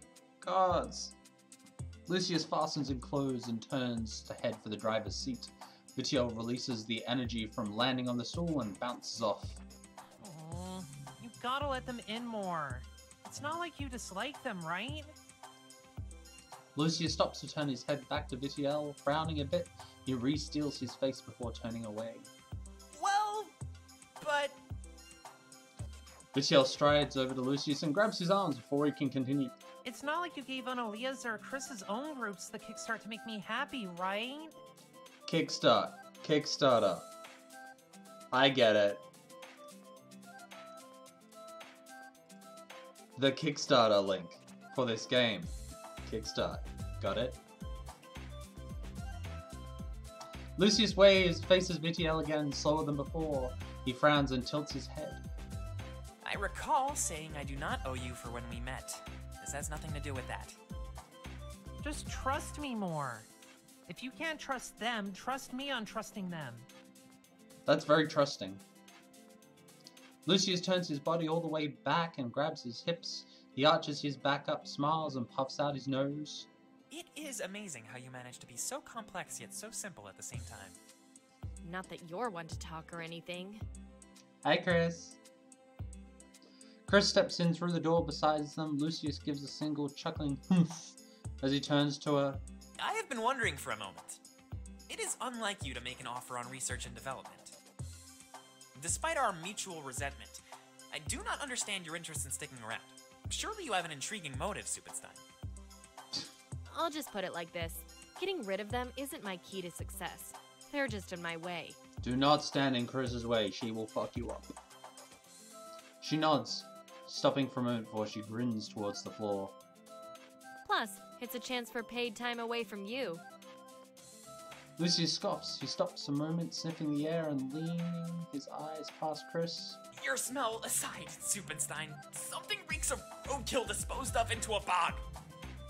Vitiel turns towards the sense direction with a frown, and Chris does so with blankness. Anelia haws a black trash bag about 3 times larger than her torso, slung over one shoulder. The aches from carrying it are more expressed on her face than muscle. The recreational vehicle barrels down the street of the grey, somewhat round around the edges, buildings, and the main section of Ranva City. Adherence to road laws keep it just within bounds as it throws its juggernaut weight around corners and turns. The sun preparing its setting casts yellow-orange onto the vehicle's battered beige. Lucius and Vitiel take the front seats while Chris and Anelia have the back.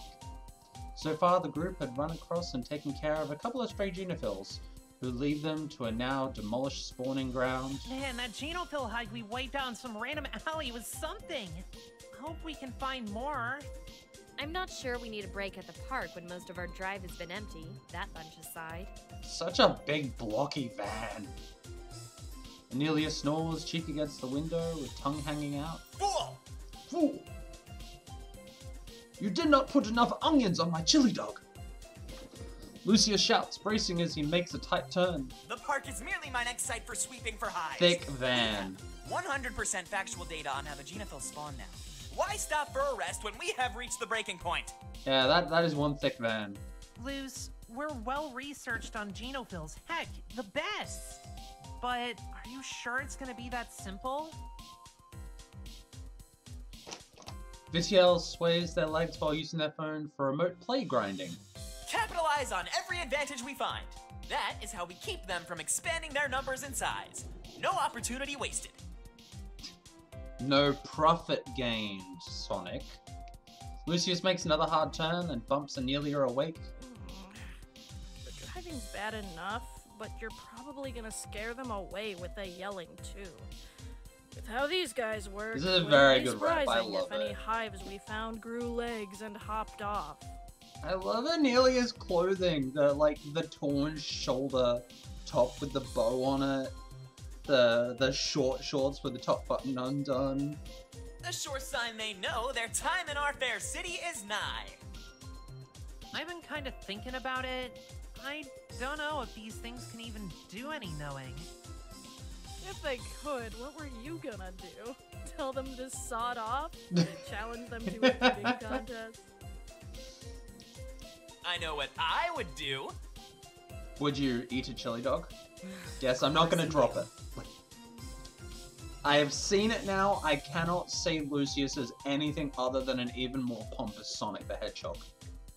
I would tell them they have not done one good deed since appearing, merely spreading fear and turmoil against people before I grind their horrific spheres to Quark's underfoot.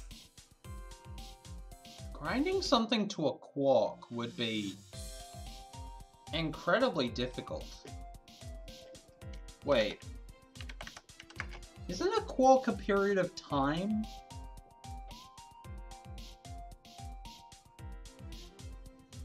Like...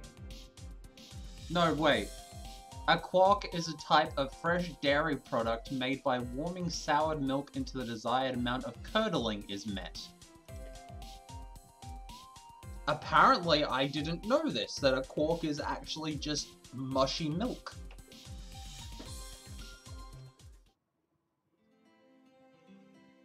The sun setting gives way for the bioluminescent trees of Ranva City's public forestry park to twinkle like localized cosmos.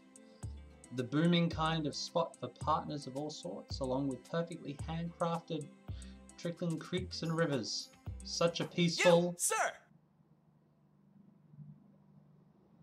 Google gives you a intended definition. It doesn't for me. What does a quark actually look like?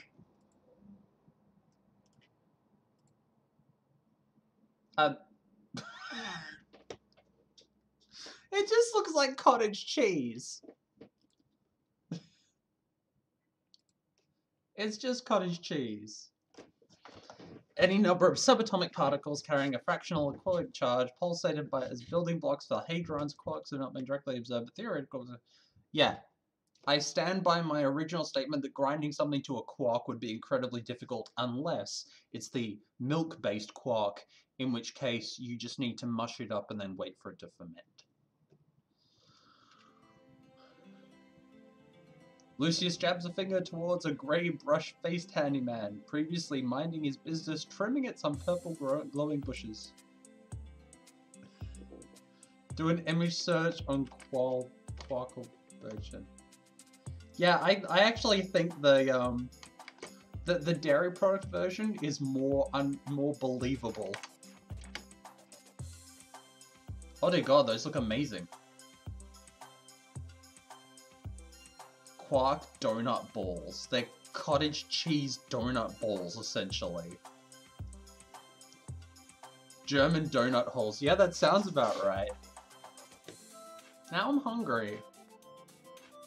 I, exterminator of Ranva City, am here on an investigation for possible genophil hives, nests, or any similar likenesses. Not that you're suspected of anything. We're just on a field trip, kinda. I love you, Vitiel. You're wonderful. Huh. You had me hyped for a date. Anelia! Oh, Anelia would date you anytime, my swamp queen. The handyman drops his shears, turns around and slowly stands up, palms raised above his Ashton-labeled name tag, with an eye-popping expression, few teeth showing under smiling lips.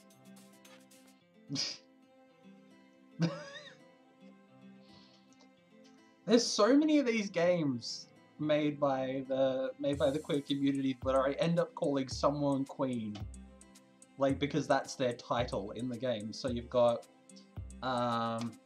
Extreme Meat Punks Forever, where one of the characters goes by the handle Crash Queen. And it's just like, and now we've got a Swamp Queen.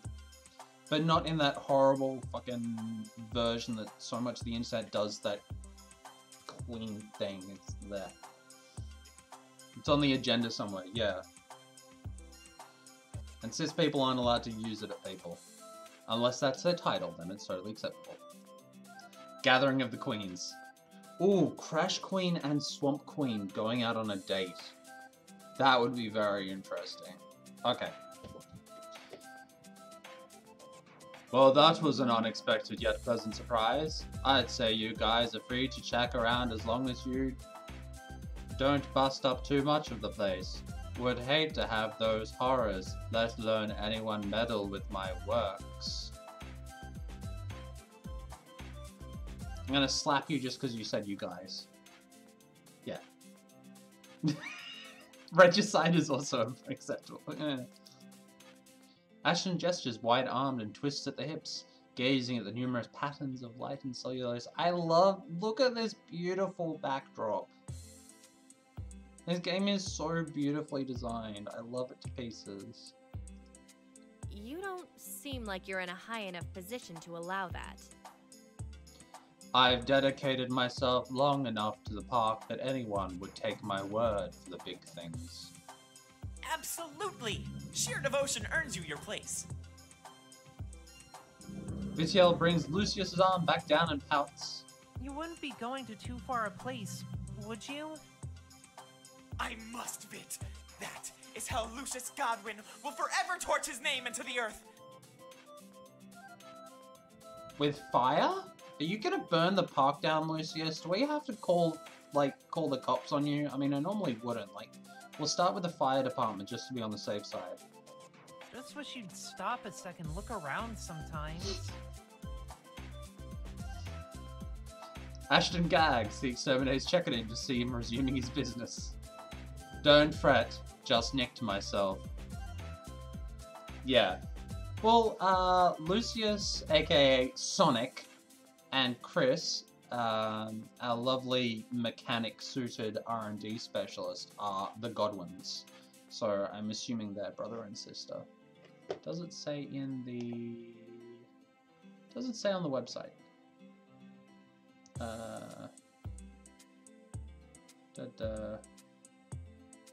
Doesn't say if they're brother and sister, but they are both the Godwins. He dusts the gashed back of his hand with copious amounts of histomed. Say, kinda doubt the genophils would be along the path in most cases. Lots of area just covered in woods, you know. Don't go into the woods Aw, today. can't we We're all sure of just a big enjoy surprise. strolling and looking? But if you do go into the woods today, you better make sure you're in disguise. Pretty hard to do when, first of all, you slept bad. Aww. Second, you woke up bad. Then also you've been up all day and your legs hurt. Aww. Another time, maybe. Yeah, see, this is the exact problem I have with things. If it gets bad, maybe I can carry you. Come on, Tina. Help my old bones. Amelia stumbles over to Chris and collapses onto her. Chris hoists Amelia up with one arm and a defeated expression. Fine, this one time I'll haul your weak little self. Lucius stomps ahead, turning his head back before carrying on. Caught you! You do like him around. Nonsense! I'm just reminding myself that I must be the one to pick up such slack. You were smiling and blushing. Does Lucius have emotion? Aside from self-aggrandizement. Vitiel pokes at Lucius's left cheek. Lucius looks away sullen. He faces Vitiel again, eyes rekindled. Enough of that! Just remember the whys of wiping out the genophils. Whatever you say. Emotions are prohibited. No emotion. A hand, fleshy, purple with nails just as long as the hand, seizes Vitiel by both legs and wastes no time dragging them into the woods. They wail while taken into its less illuminated depths. Fit! Combat scene! Lucius pursues all sorts of plant designs, blurring past. The only clue Lucius stumbles upon is a more open area of the woods, dotted with dirt mounds, fallen trees, and trees supported by some mounds. Did you see it? Where'd it take them? Going by the unique garden work, we shouldn't leave you two alone for a second. You're goofing off is how we split in the first place, Suppenstein! You and Swamp Queen! Leave them alone. As I recall, you tromped ahead and made Vit want to skip along. Anelia throws herself out of Chris's hands, seizes the back of Godwin's heads, and bumps them together. Not important. Teammate MIA! Why isn't the Swamp Queen in charge? Seriously. Anelia cups her hands around her mouth and she scrambles around the field. Vit! You out there? Lucius massages where his head was bumped between thumb and index fingers while Chris appears unaffected. She's right. Suppenstein, even you should agree that Vit is of high priority. Vit is of the highest priority, thank you very much. Chris groans and looks away before searching along with Anelia. All three present exterminators inspect each mound and every tree. Hey, you're out there, right? Lucius circles around one tree before smacking into something. I don't recall there being another tree so close. Wooden-crested palm, just shy of an adult's height, gyrates in front of Lucius. He yells, jabs at center with his cane before firing at the hand relentlessly. Anelia leaps up from above, putting the wrist into a lock with all limbs available. Chris dives under the branch and brandishes one metal hand, welding torch fingertips all lit. She grasps the arm behind Anelia and burns the hand off. The three turn their attention to the source of the arm, the center of the field, easily the largest tree within the terms of thickness and height. Beneath that unilluminated bell leaves hang an abundance of pearl-like fruit. The exterminators tread carefully towards the bark behemoth, tools for the job at ready. Another hand extends from the trunk and flings itself towards them. The Godwins open fire while Anelia lunges. The hand stops short and stretches its fingers wide. Hold on, guys! Lucius and Chris sees, but Anelia careens headfirst into one hand due to miscalculations. The hand recoils as she slumps while moaning in pain and embarrassment. Vit! You have gotten yourself stuck in there? Lucius sprints over to the trunk with Chris in tow. Shout louder next time! You're already a bad enough influence on them. Where's the thing that did this? I need to teach a rough lesson. A rough lesson. Vitiel takes the wooden arm and points to the dirt mound below them. That jerk! Looked like nothing I'd seen, but I wasn't sure if it was a genophil. Dragged me underground and stuck me in here. Vitiel redirects a finger at the fruits. And somehow I've done something to this tree. What's up there? Really? The voice lines are adjusted for Vit's friend? I was wondering that before. I was actually wondering if they say they in general as a singular pronoun, or if they actually had different lines. 100 points to the studio for going that far in. Like, big points there. The outer exterminators look to the bulbous crops, and the crops stare back. Those are no fruits! Lucius aims his cane up and discharges the colony of pods. As Chris does the same with her hands, they all drop onto the grass and dirt mounds, bounding and pulsating. Anelia rushes in and crushes the bulbs. It's a giant blueberry! About 10 meters away stands on all fours a bristle-furred, pencil-nosed, shut-eyed creature whose bulky self seems 2 meters long. It bulges both its milky SB bulbs outwards, bubbling while raising a pale paw with nasty claws. A leader? Lucius and Anelia run towards it, slowing their offense. The leader howls, charging the air with eerie croons. The 3 SB bulbs morph into diminutive one-eyed replicants of the maestro, joining in with higher-pitched howling despite their numbers shrinking. Many leap at the exterminators, but are all battered off while the rest burrow deep. Some attempt underground ambushes, but under Chris's heavy limbs they fall. After 2 minutes of onslaught, all forces above ground vanish. Now that we have eliminated most of them, we should focus on... Lucius looks back to the central tree. Chris and Anelia head towards it first, but Lucius stares back up. As soon as he notices more SP bulbs blooming, they also shift forms and drop onto the heads of the other two. Chain links of creatures emerge, ensnaring them. Despite the resistance they muster, the corals drag them underground. Scum! My underlings are not yours! Excuse me? We do not call the Swamp Queen your underling. Lucius fires and sprints at them, almost grazing Chris and Amelia, but knocking the genophiles away. It's enough to allow them to fight free. All bulbs are being crushed. Underlings.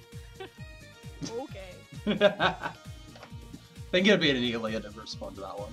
Amelia snickers as she hurls the last one on her to the ground. I don't know what you expected. Enough. Now we just... An earthquake interrupts Lucius. Several thick roots burst from the dirt mounds, all clutching the swarm. I'm still here too, guys. We know that, Vitiel. Vitiel uses every tendril to crush the remaining squealing forces. Okay, now that's done, can we finally get me out of here? My legs are getting a bit sore. Lucius places both palms and left ear to the trunk of the root tree. He hums, lowering and heightening his tone for about 5 seconds. Watch. First instinct will be to just tug on the bark like an idiot. Say again. Never mind. Suppenstein, you may actually be best fit to free them. Whatever you say. Stand back, Vit. Chris torches out a hole in the tree big enough for Vitiel to go right through. Chris tosses the loose chunk aside and Vitiel falls into Chris's arms. I feel like eating that whole pizza saved us there. We'll call it a day. Right, Lucius? Vitiel springs out of Chris's hands and spreads around 1 foot. The sickly brown claws burst forth under Vitiel's airborne leg. A geyser of soil spews. The boss once again grasps Vitiel and attempts to take them under. Not again, you... Lucius holds Vitiel and tugs away from the pink death. Amelia holds around the both of them, contributing her strength. Chris slides towards the claw, but Lucius and Amelia succeed in keeping Vitiel, but Vitiel screams. A leaking red stump replaces what was below the knee. The leader bursts forth from another hole, brandishing the other half of Vitiel's leg. I've played this game. This sounds like Vampire Masquerade Bloodlines. Why do we suddenly have a limb? Lucius and Amelia release Vitiel to charge at the enemy. Vitiel props up their fall with their complete leg and anchoring by extending roots into the earth. Vitiel grows a temporary replacement in the form of a cannon aimed right at the boss. The other three duck away. Was that an option all along? The cannon blasts a single arsenal, soil and grass whirlwinding around the thunderclap. Smoke billows around the target. Once the smoke fades, the creature hides behind a somewhat demolished shield of bark extended from the stolen leg. All to show for Vitiel's efforts is a prosthetic cannon leg on fire. Amelia dives at Vitiel and rips the combusted extension off, revealing a leafy red-stained patch across the wound. She leaps at the genophil and bludgeons it into Lucius' direction. He aims at one SP bulb, pulls the trigger. Clicks with no recoil. Lucius lifts one leg and plunges into the bulb, a squeal. The cane stabs into the second, a screech. Vit! Something must be done about Vit! Swamp Queen, you still have Histomed, yes? Amelia throws herself to Vitiel's side and rummages through her pockets while she examines the leaf-sealed wound. Her quivering hand thrusts out a bottle. Attempts to spray the wound, but only air is shot from the container. She rattles the capsule. No sound of powder. Damn it! I'm out! She slumps, her grip on the bottle loosens, it slips out and clicks on landing. Amelia feels another bottle placed into her hand. Her fingers snap around and she looks back. It's Ashton, looking around the area aghast. From the environmental damages to the leg, from the fauna genophils to the leg. Amelia doesn't want to waste her time asking. She drives right back to Vitiel's leg, removes the patch and clogs the wound with Histomed. She listens against Vitiel's chest hard enough that you mistake her for unclogging the windpipe. We weren't too late. If Vit bled out, Knew it. These little buggers just get everywhere. If you knew these monstrosities had invaded, why did you not point us out sooner? Oh, good old We Ashton. could have not made Vit go through this. Oh, I didn't catch on to them until you guys showed up. It's strangely timely of you, I've got to say. Yes, I'm doing the creepy groundskeeper thing because why the hell not? Ashton adjusts his hat and wrinkles his mop-like face. He keeps looking up and around and nods at the heights of the central tree. Lucius turns towards it as well. The fruits are produced had stopped spawning. Was just my hunch. I'm practically connected to this place, you know. I can sense the presence of a vandal or two, and then some. Nelia, still dusting Vitiel, coughs. The area below her knee has reconstituted, just as it looked earlier this day. Another cough is heard right near her. Thanks for being so quick, guys. Lucius kneels next to Vitiel. Luce, thanks for actually... Vit? What? What's wrong? Sawing logs just as the leg is all the way restored. Anelia goes over to pick Vitiel up, but her knees plant themselves in the dirt. Oh, Tina! Chris grunts, hunkering down to resume escorting Anelia. Chris's eyes Lucius, then towards Vitiel. Lucius hoists Vitiel, and both Godwins start heading back to the path. You folks keep doing what you're doing, not just for Ranva City, but everyone. So no one has to endure times like tonight. You, Ashton, sir, hopefully you can get these damages worked out soon. And thank you ever so much for providing the histomed we could not. No trouble at all. You're fighting the good fight. Ashton squints downward, but turns away as Lucius does. Aww. That's so beautiful. I love that the Swamp Boy is just, I'm tired now. This is gorgeous. Nearly out of the park, the Godwins are bid farewell by the misty night tattooed by glowing trees. Hey, Are you going to try saying that today's search was a waste, and my discovery about genophils having hives was debunked due to those last ones being more egg-like or fruit-like? No time exterminating the genophils is pointless, And the character artists and the background artists for this game are amazing. Just have to say. oh, yeah, I had that on my mind, but I forgot when... Vit. Never mind. Thanks for reminding me. Yeah, the CG lighting is gorgeous. Have I ever once mentioned to you that your creation is my deepest regret? Oh, is Chris, like, made? No need to tell me, but on that note, I thought she might have been a science cyborg, does exist but to she prove might itself be wrong an all the time. android? Today just reinforces that these guys come in whatever form they please. But anyway, sure, Vit whined enough to get a spot with us, but are you sure you want to keep dragging them around with us? Especially when things like that can happen? Talked about earlier this episode? It's like the opposite of when you two first met. That's right, it was. My brain is a little over the place lately. If there's one thing I'm glad about, Yes, Suppenstein? it's that Ranva City does a good job of keeping birds out.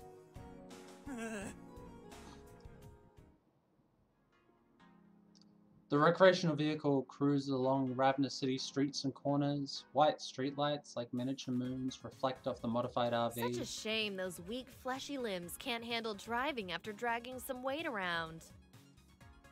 Chris snorts, taking another smooth turn after a turn of the wheel. Lucius folds his arms and looks out the window. Oh, come on, don't need to be so stubborn. You are aware that can also be seen as self-critique, yes? Wow! Chris scrunches her back and Lucius jumps in his seat. Anelia keeps snoring, undaunted by the outburst. Look! One of those glowing trees out on the streets! Vitiel smushes their cheek into the window, looking at the sole tree lighting up the street. A few meters away is a gas mask-wearing person messing with a small plot of soil. Not too long ago, they announced some kind of project where they're trying to replace streetlights with nature stuff like this. Isn't that so rad? That is pretty rad. Like, I would happily replace streetlights with bioluminescent trees. as long as they weren't like massively pollen-bearing trees, because we already have enough of that in where I live, and it's pretty horrible. Vitiel bounces up and down in the back. Lucius groans, but then smiles. He faces forward again. A world without those horrors.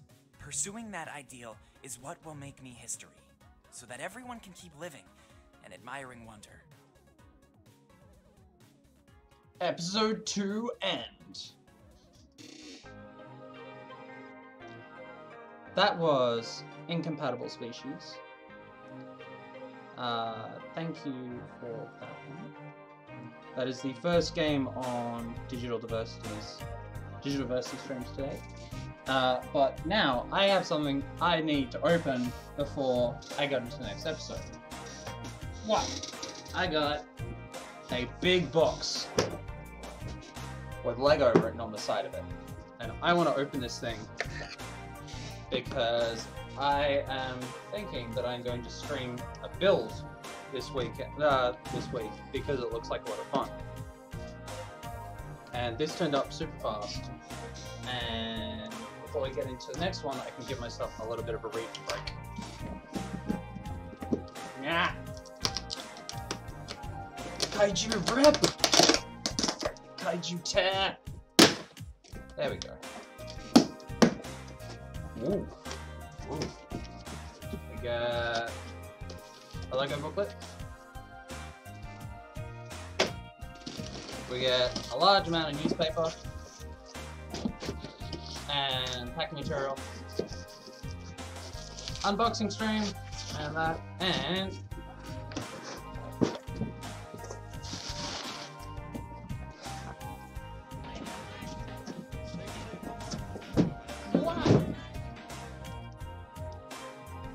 hey, thanks for the follow. We have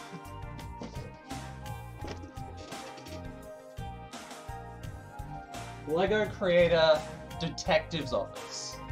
I have been on a massive film noir push lately, and it's like, I want a thingy. I want something tactile. And this is a pretty solid build. 2,262 pieces. So I am planning, if I can get it worked out, to stream building at least the first part of this on Friday. Because that would be freaking awesome. God, that's really heavy. I've never had a Lego build that heavy before. Okay. Okay. So, that was Incompatible Species. This game is on Kickstarter at the moment, with 18 days left. The link is there, and the link is there. There we go. Or just Kickstarter, look up Incompatible Species. Highly recommend it. I am really enjoying this, and that is 2 out of the currently 6 episodes. So you get the first 6 episodes for free. And I'm very looking forward to it. So, next up. Scene change! The next game on the menu today is Acetylene. Oh, I really enjoyed it. It's a really gorgeous game. So, the next game on our list today is Acetylene by Brazilian, or by Alison Huang. I'm hoping I'm getting that name correct. So let us get this all figured out, and we will get ourselves running. So let's start launch, and let us get ourselves some content warnings. Because if you don't have content warnings for your game and it has content that you need to have warnings about, you are not really doing very well. I have a thing about having good content warnings, and Allison is really good with their content warnings. And all of this is on the itch site. Sorry, I'm just putting this together because I want these to be... Yeah, it'll do. That'll do. Da da da da! Content warnings. Content warnings are important. All games that should have content that have content in them that is likely to trigger people, and I mean that in the sincere use of the word, needs to be spelled out before going in. I actually believe this should be the case with not only all games, including AAA games, but should be included for movies as well, and is rarely ever done. So, let's get this up and running. Boop, and boop. There we go. So, let me get this spelling up and running, and we are going to play this wonderful looking game. So please, yoink, yoink, that one. Looks good to me. Except there's not enough capital letters. C-E-T-Y-L-E-N-E. There we go. There we go. Allison, can you please confirm with me that it is Acetylene or Acetylene? I'd like to know that I'm actually getting this right. So yeah. Briefly, content warnings up again because necessary. Content warning: characters with internalized acephobia and arophobia. Non-explicit discussions of sexual content in relation to being ace, discussions of potentially manipulative behavior, discussions of dead parental figure on one of the routes. So, let's get this one running and we'll see how it all goes. Start. Oh, okay. Reading. Reading is kind of important.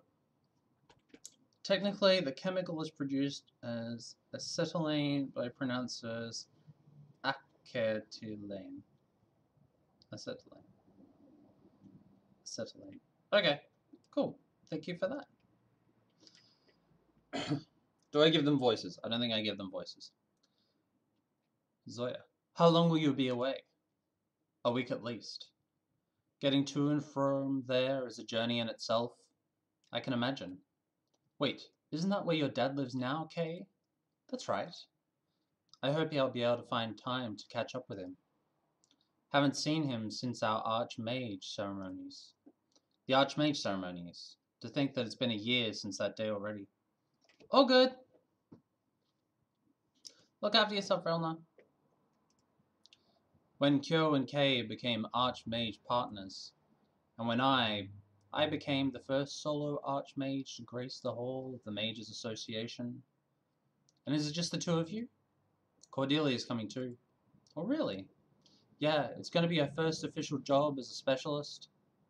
It feels like only yesterday when I was helping her channel her bonds into something more positive. They grow up fast. Speaking of the passage of time, it's an hour until we have to leave. We probably should head down soon. Yeah, we should. But, I actually have something I need to talk to Zoya about first. Oh? You do? In that case, I'll meet you down there. Sounds good. I love these character design. They're so cute. They're so really lovely done. See you in a week, Kyo. Of course. With a smile and a wave, Kyo heads out of my office, leaving Kay and I alone. So what did you want to talk about? Oh well, a couple of things.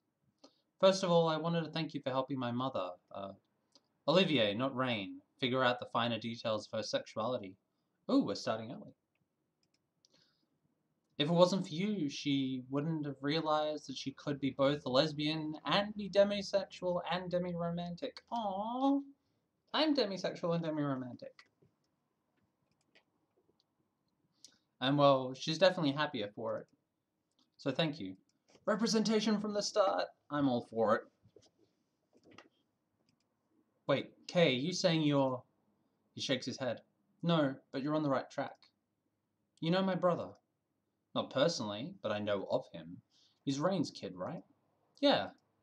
So apparently he's been wondering about for about a year now. Wondering if he's asexual, wondering if he's aromantic. I see. What's the problem exactly? The problem is that he has a girlfriend, Faye, who he loves dearly. Oh. oh, yes, oh. And they're planning on becoming archmages together. I shut my eyes. I'm getting a feeling of deja vu. So yeah, are you alright? Yeah, I'm fine. I can just see where this is going. The good old I have just discovered I'm ace or I'm demi or something like that after I'm been in relationships, and it starts getting very confusing. To think I'm having this conversation with Kay of all people. I'm sorry for the short notice. He only told me yesterday.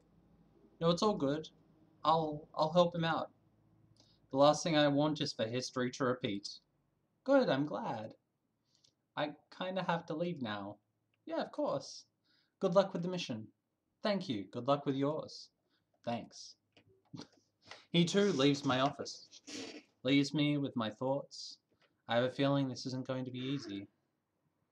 I stay there for a while, trying to process what I ought to do next. Should I go and talk with Artie immediately? Or should I think things through first? Either way, I feel like I need to go for a walk. I leave my office when... Zoya! Blue friend! Hi, blue friend. A familiar blue-haired Enby walks towards me with a big smile.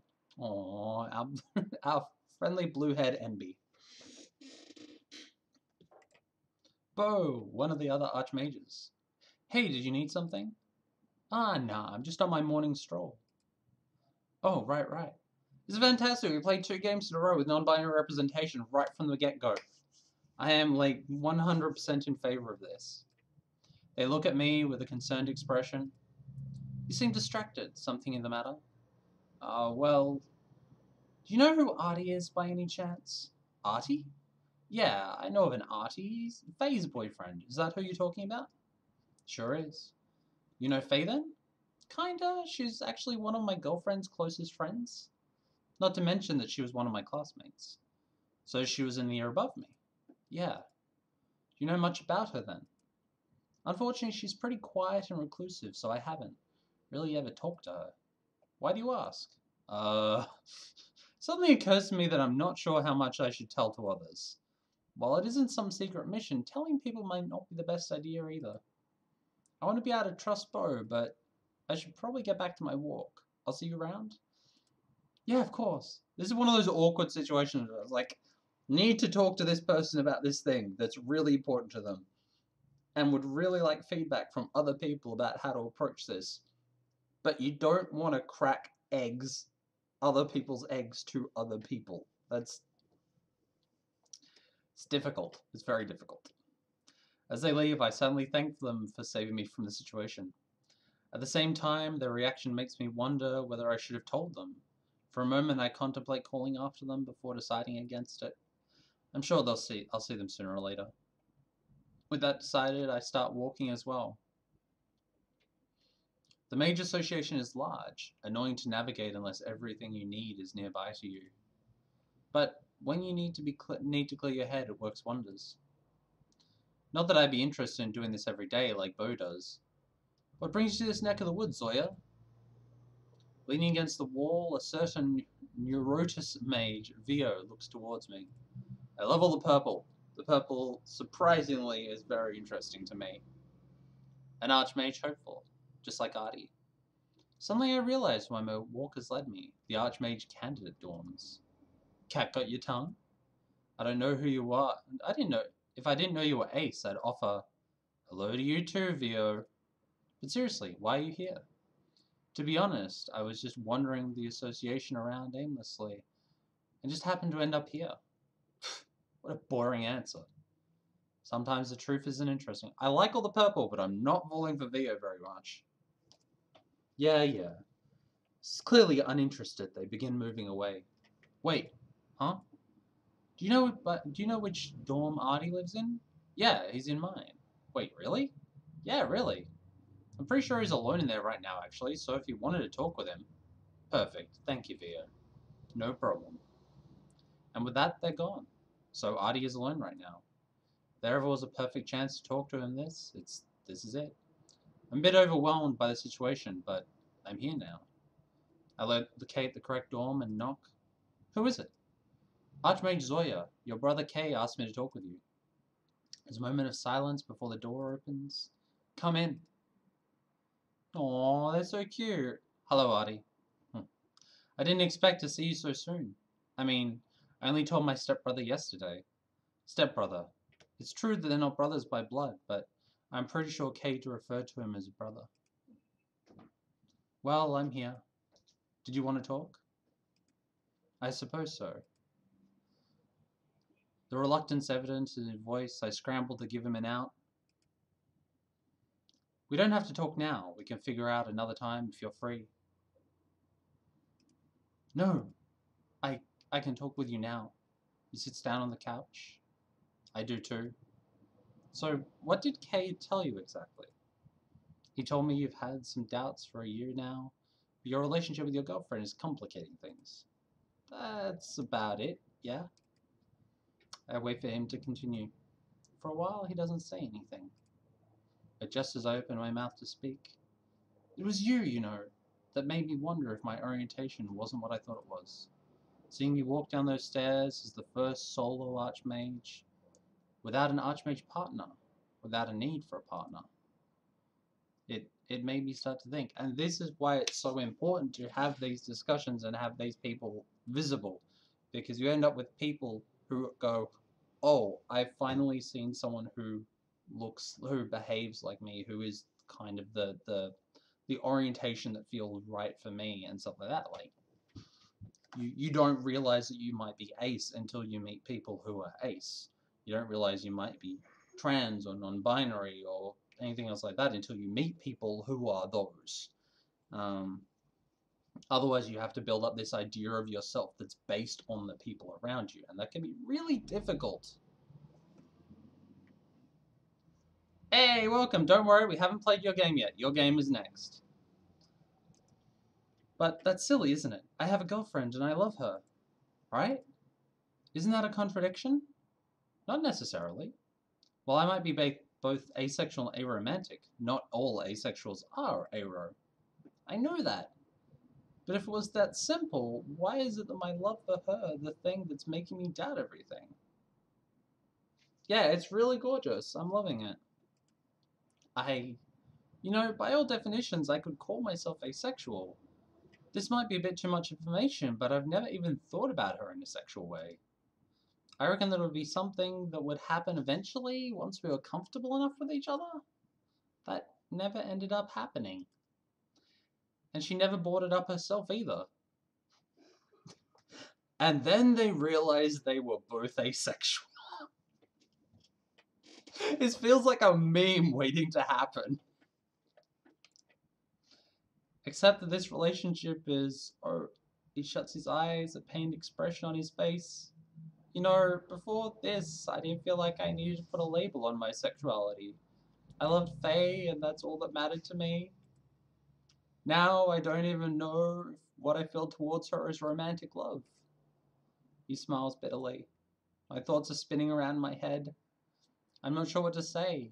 I'm not even sure I should say anything. All I can hope is that my presence here helps him figure everything out.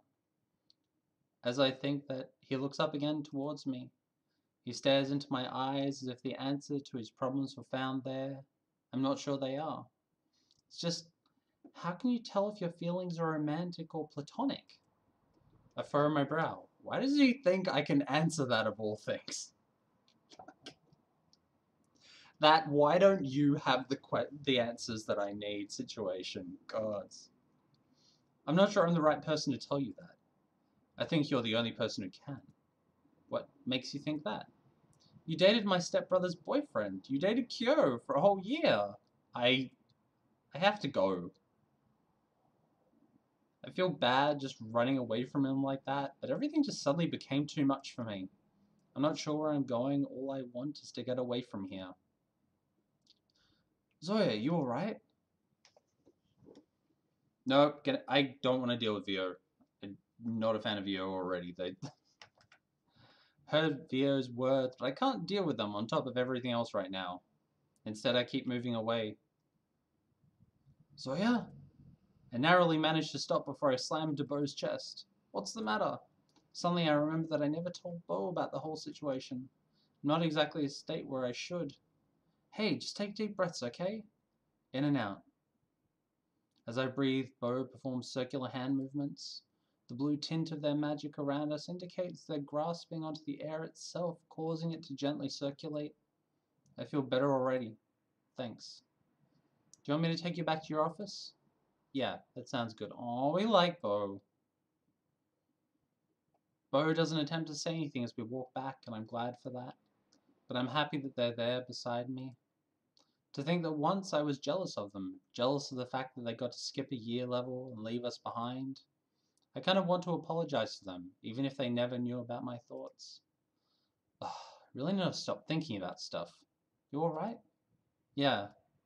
They don't seem convinced, but we keep moving forward. Once we get to the office, Bo strides over to the window.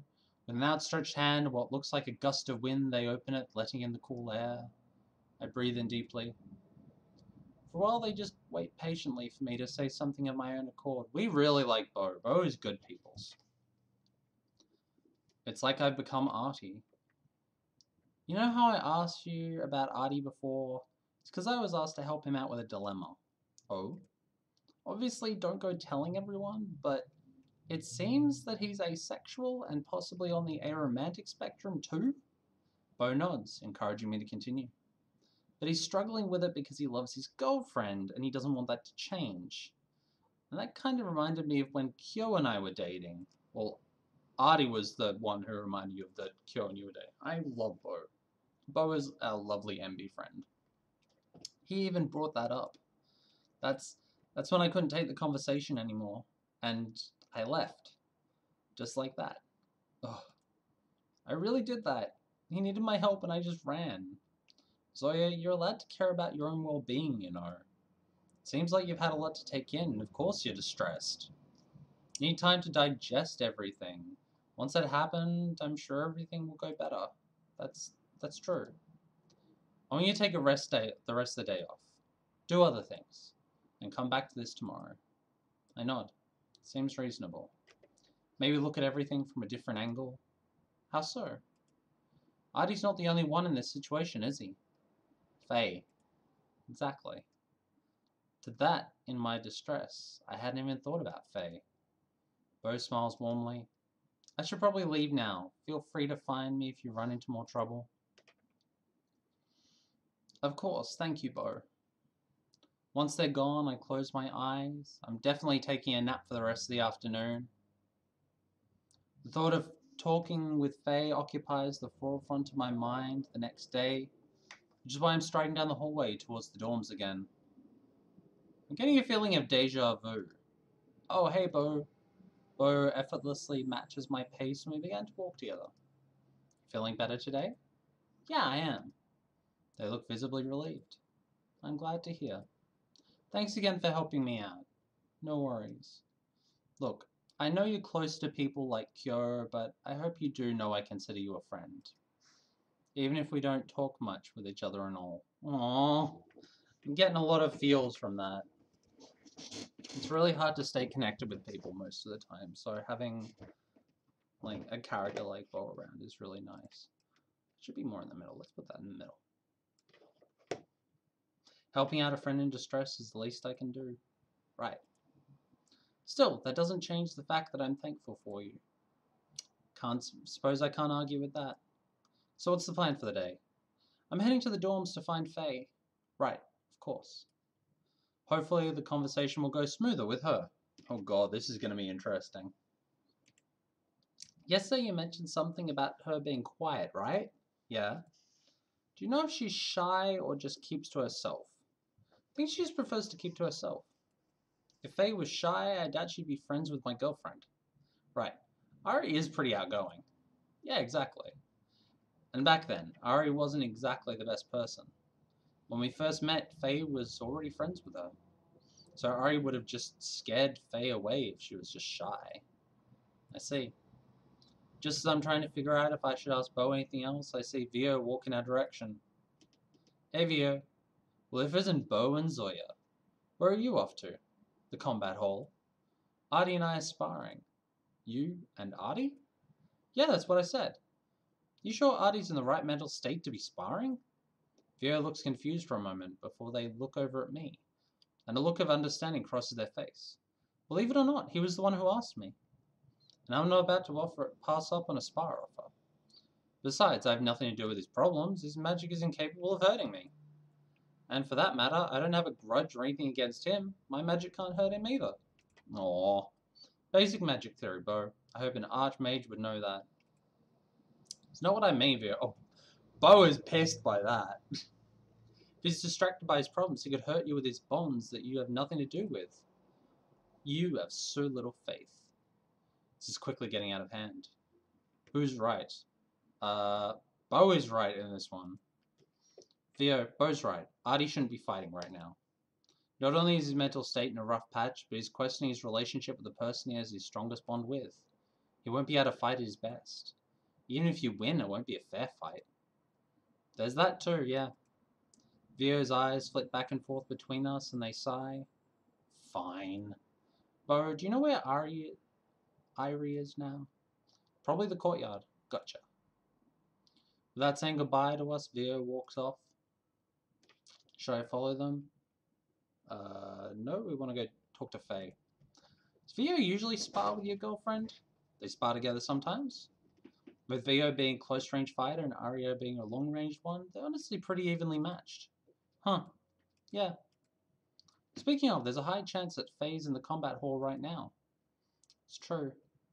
And someone should probably tell Aria that Vio is no longer sparring with him. Artie. Yeah, definitely. I think I'll do that.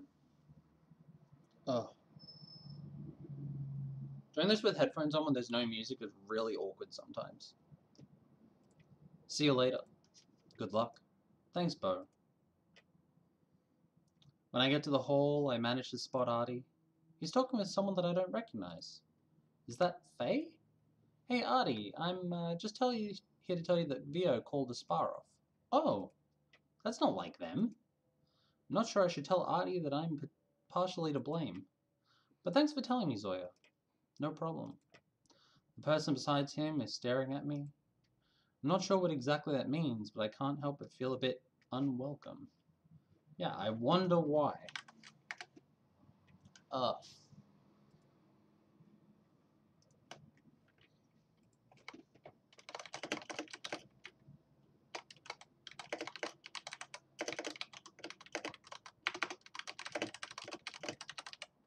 Sorry, just getting a drink organized because I am thirsty. Oh, you're Faye, right? Yes. Is that alright if I talk? Let's go back to the dorms, Artie. Sure. Before I can say another word, Faye drags Artie out of the hall. What was that about? Oh, is Faye the... Right, okay. Getting a bad feeling from Faye already. Decided to give Artie space for the rest of the day. Instead, I sit in my office trying to make sense of what I just learned. Faye is definitely hiding something. But what and why? I need to know. At least one thing's for sure. Faye does know about Artie's dilemma. I was worried that Artie hadn't told her yet. The next day, I make my way to the dorms again. Before I can even approach the door, it opens and Faye exits. She briskly walked past me. I don't think she even realized I'm there. I'm almost tempted to call out to her, but I don't think that's the right way to go here. Still, I don't think I'm going to find my answers in the dorm itself. Maybe I should follow her. It's not that I want to, but I'm not sure I have many other options. Here goes nothing. The library. Probably one of the largest areas in the whole association. I love the simplistic design of everything. It's really lovely. It's very cleanly designed, which you'd expect from a mages association and everything. It's interesting that they make partnerships based off actual romantic partnerships as well. That's an interesting design, but I guess the emotional bonds with each other would be very strong for that reason. It's filled to the brim with countless books on all kinds of subjects, though of course there is a whole section dedicated to magic. I watch as Faye deposits a book into the return chute before making her way deeper into the library. She approaches the wall of words, an enormous bookcase containing all of the academic writings the Association's scholars have to offer. Ramps divide the layers of the bookcase like large shelves, but instead of making her way up them, Faye stops and focuses. Before my eyes as watches wings made out of golden energy emerge from Faye's back. What? That's... Faye flies in the air with a large flap. With one burst, she lands on one of the ramps, the wings dissipating as she does so. She can create wings that are sturdy enough for her to fly? How? That's not completely unheard of, but... I'm so surprised I didn't notice her coming back down, empty-handed. Archmage Zoya, what are you doing here? I was looking for you. I see. Why, exactly? I think you know why, she sighs. Very well. Faye turns and begins to walk towards a more secluded corner of the library. While partner thing is due to people in the past presuming romantic relationships equal stronger than all other romantic relationships. Yeah, that makes sense a lot. People make those sorts of assumptions. Once I've followed her into the corner, a gentle pulse of energy radiates from her. Judging by the lingering magic, it seems like a field of silence. So what exactly do you want to know? I want to know why you're being so evasive about the whole situation. What do you have to gain from hiding things, avoiding questions? It's not about what I have to gain. Then what is it? You're asking the wrong questions. The real question is, why are you so determined to do something about the situation? What? I'm not sure I know what you're getting at. Unlike you, I have faith that everything will resolve itself. You don't need to interfere. Why do you say that? I've been in Artie's position before. Well, so have... Wait. Faye, you? I'm grey asexual and grey aromantic. Before I can say anything else, she dismisses the field of silence and walks out of the library. Dung! I bury my face in my hands. How is it every answer just gives me more questions? Only a few days ago, I thought this would just be a straightforward talk. Maybe it could have been a straightforward talk had it not hit too close to home. Maybe this could have all been resolved if I just went back to talk to Artie instead of seeking out Faye. Or maybe Faye is the key to all. I guess that's what I need to figure out. How important is Faye's involvement of the situation? That's a good question. Let's save that so we can come back to it later in case we need to. Actually, I'm going to quickly go get a drink. BRB. And I will be back in 1 or 2 minutes. So stay tuned for more.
Okay, we're back.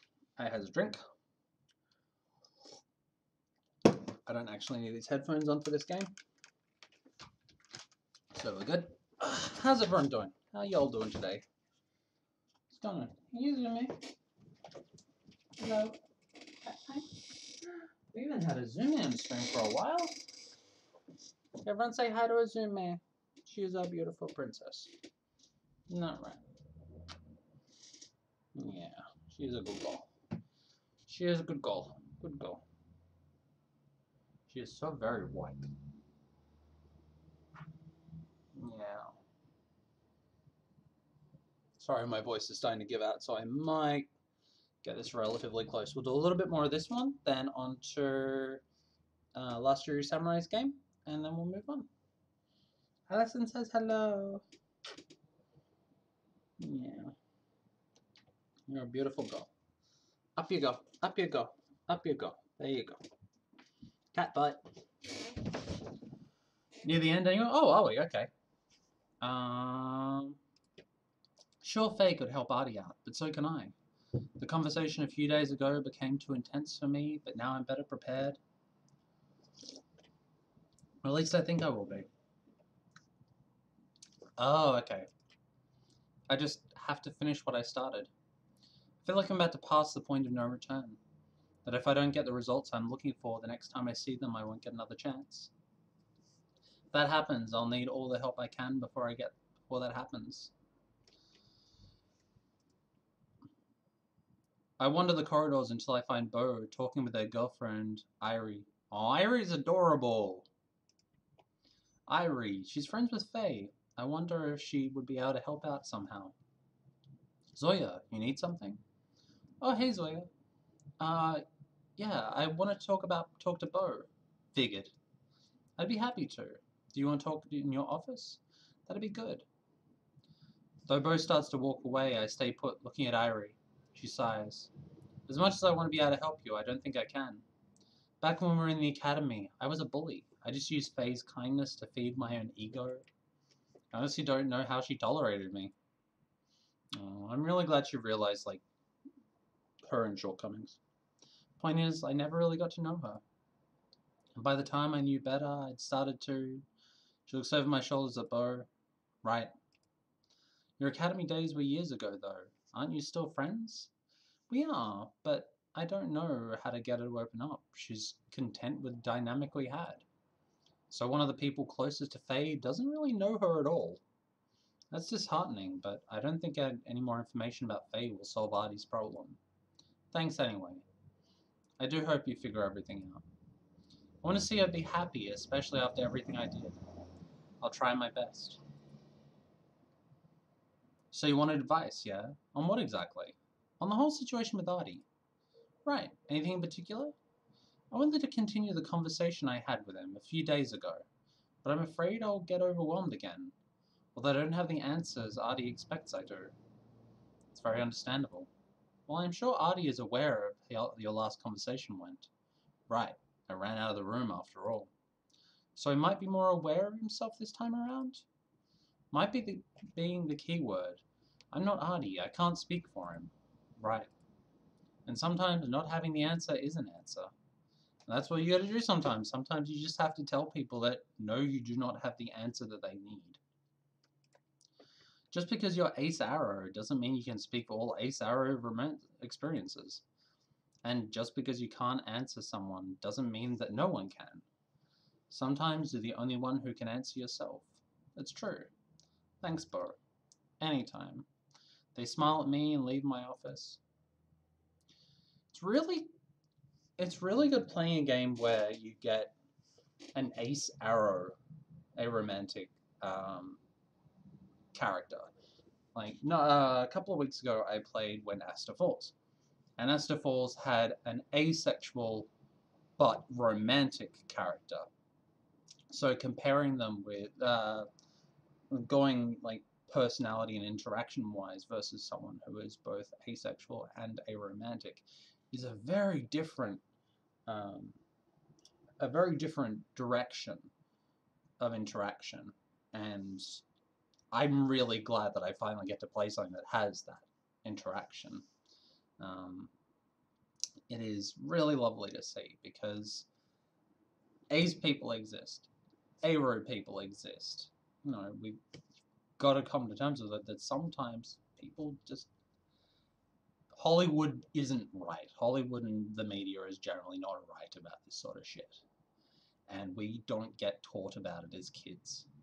Like, if you think about how many people's lives would have been improved if they were told in sex ed as a kid, oh, by the way, some people don't want relationships.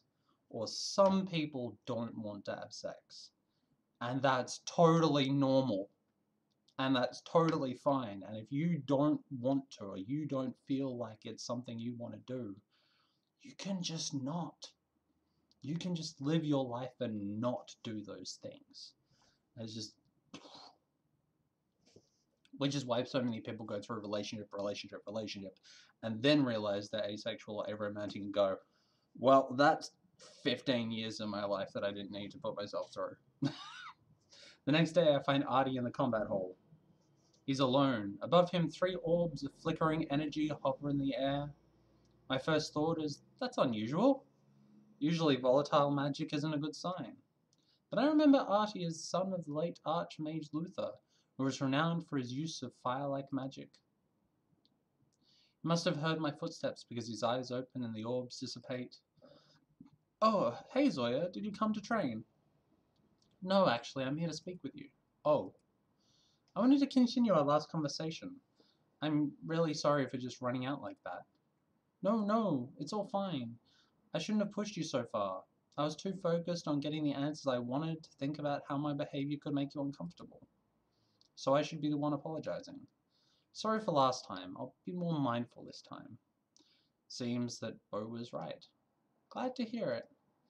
Artie looked at me expectantly. I guess he expects me to start the conversation this time. I guess it's time for me to tell him about my relationship with Kyo.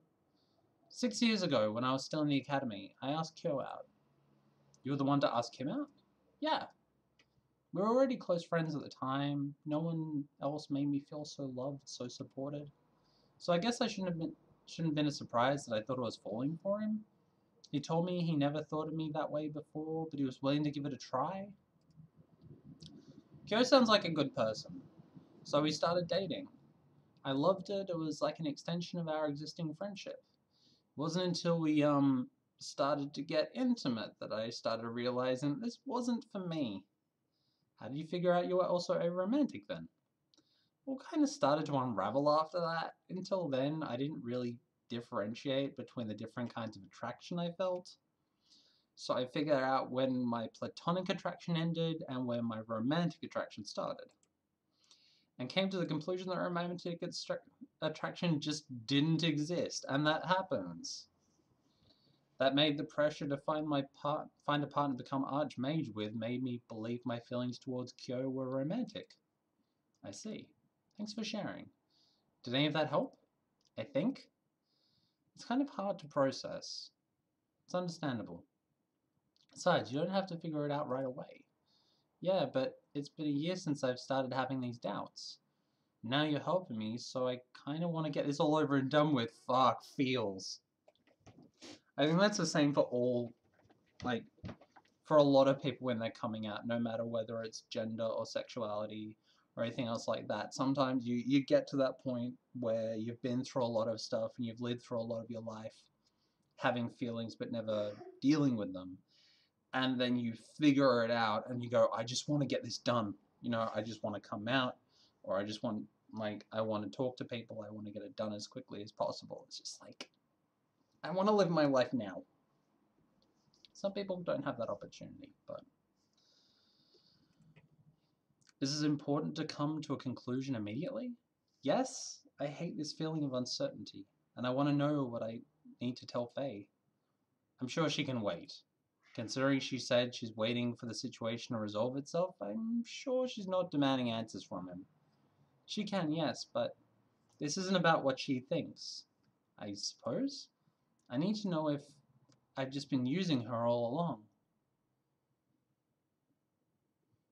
In an instant, energy, flicking like flames, bursts out of Artie's body. Reflexively, I call on the first bond that comes to mind. Bo. A green wind-like force pushes out of my hands, extinguishing Artie's magic, and like that, disaster is averted. What did I... It's okay. Everything will be fine. Will it? Despite his obvious doubt, he's beginning to calm down. I didn't hurt you, did I? You did not. That's a relief. You must think so badly of me now, having so little control of my magic. Of course not. The conversation was rough, and I just pushed you too hard. And I'm sorry for that. No, Wayne, needed to hear it. So, you think you've been using Faye? Yeah. I mean, look, we weren't exactly dating for long when I brought up being archmages together. I'm not sure how much of that decision was because I love her or that I had my own reasons for wanting to become archmage. And what were your reasons? Mostly I wanted to become an archmage because of my father. Right, Luther. Yeah. I wanted to continue his legacy because no one else will. I want to ask him why he thinks that, but I definitely don't want to push him right now. Instead, I wait politely until he continues to speak, which leads me to my other reason. Zoya, were you at my mother and stepsister's wedding and grand magi ceremony? I was. It happened early on in my final academy year, before Kyo and I broke up. Right. I was in my second academy year at the time myself, but that's not the point. The point is that nearly halfway through my time at the academy, my home situation changed. Ever since my father passed away and my mother stepped down from being an archmage, the two of us lived outside the association. After the wedding, she moved out of our house and into the Grand Magi quarters. When I graduated, I moved into one of the family rooms, forced to live near the constant reminder that my mother found somebody else. And the Archmage candidate dorms are quite far away from those rooms. Exactly. Everything seems to click into place. You know, just because you might not feel romantically about her, doesn't mean you don't have the capacity to care about her. Sure, you have your reasons for wanting to become an archmage, but everyone does. Wanting to be recognized as a powerful mage isn't exactly the most selfless goal. I'm sure Faye has her own reasons for wanting to become one herself. It's true you may have misinterpreted your feelings towards her, but those feelings are still real. I suppose that's true. And you're aware of these kind of things now. If your intentions towards her in the past were actually manipulative, they're not going to be anymore. Moving forward. Moving forward. Do you think there's a future for Faye and Izora? I do. But I still don't know if my feelings towards her are romantic or platonic. So? What do you mean? I don't have the answers you're looking for. The only way you'll be able to figure things out is if you talk with Faye about this. Only then will you know the nature of your feelings towards her. Right. Having said that, I think there's something else I can bring your attention to. Huh? I suppose you didn't pay much attention to the news about your stepmother. Whoops. I don't, yeah. Just like you, she started thinking about her sexuality after I became an archmage. Really? Yeah. Olivia now considers herself both a lesbian as well as demisexual and demi-romantic. Demi? She can only develop attraction once she gets to know someone. She theorizes it's the reason she married Emil and had Kay with him, despite later realizing she's not attracted to men. She thought her feelings for Kay's father were romantic. Exactly. I suppose I really don't need to rush things if it took her this long to figure it out, right? Yeah. Thanks so much, Zoya. I'm really grateful you took the time to try and help me. No problem. He begins to walk away. I think I need to reconsider the bonds I draw upon as well. So I'm gonna describe myself as asexual and demi-romantic. At least for now. I'm still not completely sure of the nature of my feelings towards you, but describing myself that way feels secure. Okay, I have something to go off on. I see. I'm happy that you figured out that much on your own. Well, I didn't do it alone. I know you don't seem to like her much, but Zoya helped me out a lot. Oh, it's fine. I'm glad she was able to help. Me too. She also said that going forwards, this is something we need to deal with together. I guess we should, huh? Together. Faye, I have to say, I'm not comfortable with the idea of being as together as partners anymore. At least, not until I figure things out. We can still be partners, just not romantic ones. Wait, really? You'd always be queer platonic partners? Queer platonic partners? Those in an intense platonic relationship that the term friendship is inadequate for. I like that idea. Then it's settled. I can't believe that I'm now in a queer platonic relationship with someone as great as you, Faye. You've decided that already? Of course. I'm glad. After all, I feel the same way. I love you, Faye. I love you too. Good ending! Platonic ideal! Aww. That was gorgeous.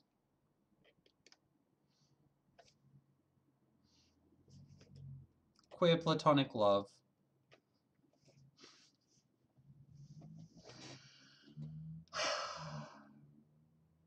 Thank you, Allison. This is a really gorgeous game, and I love it. So for everyone else out there, the download link is down the bottom there. Drazillion.itch.io/acetylene. So yeah, that was really good. It's absolutely wonderful having games about Ace and Arrow characters, especially ones that's so well written, so lovely written. Oh, thank you for sharing it with me. That was utterly lovely. That was utterly lovely. Now, we have one final game on today's menu. We have Monster Village by The Last Yuri Samurai. So let me get you these details.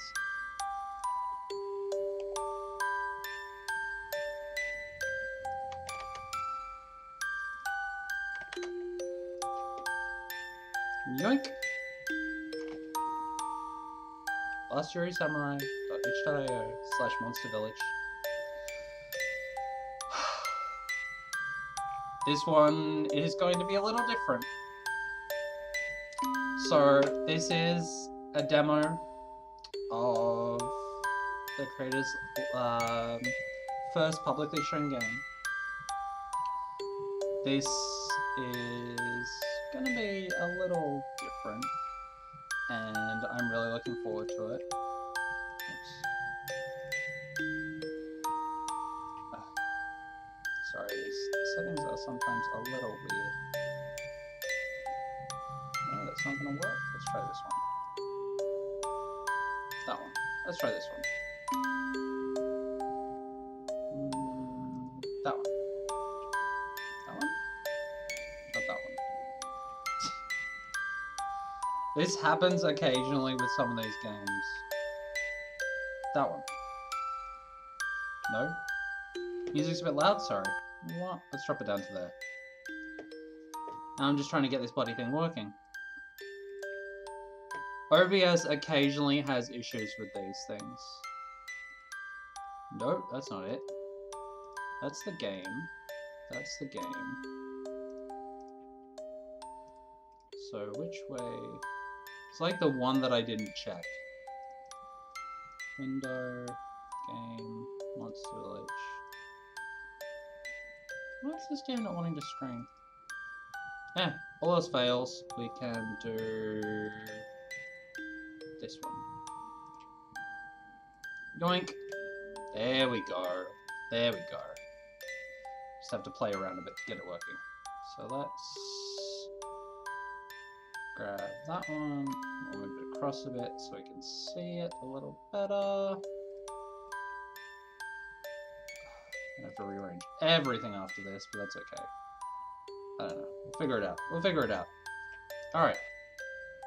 How's it sound? Sounds okay? Not too loud? Alright, let me just check all the options.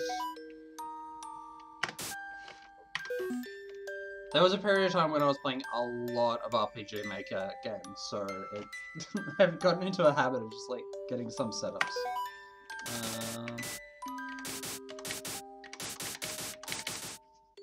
that way so I can bring things up a little bit better. There we go. Okay. So, Monster Village by Last Jiri Samurai. This is a demo. Let me just check. I don't believe we have any particular content warnings I need to bring out. What? Just go. There you go. Here is the itch page, and I need to fix this as well. Totally professional stream. Hashtag professional, not professional. I don't believe we have any content warnings to worry about. Wonderful. Let's get to it. With the breaking of the human Yokol Treaty, war was unleashed upon the land. With each fallen soldier, 2 more would rise to take their brother or sister's place. With neither side budging and the number of dead rising, the war may go on forever. But this is irrelevant. After all, the village of Kinsong is nowhere near this.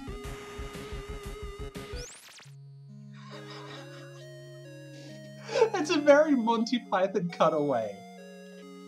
I like it. I like it. That's a very Monty Python trick. It's like, but that's not this problems. Okay, nothing specific graphic. No, this is a town far away from any of that. This faraway town, nestled in a small valley, once the upstanding bastion of true peace. Quinsong is its name, and the newest young adult is the focus of the story. Matsuki! Mom, what are you screaming for? I'm right here.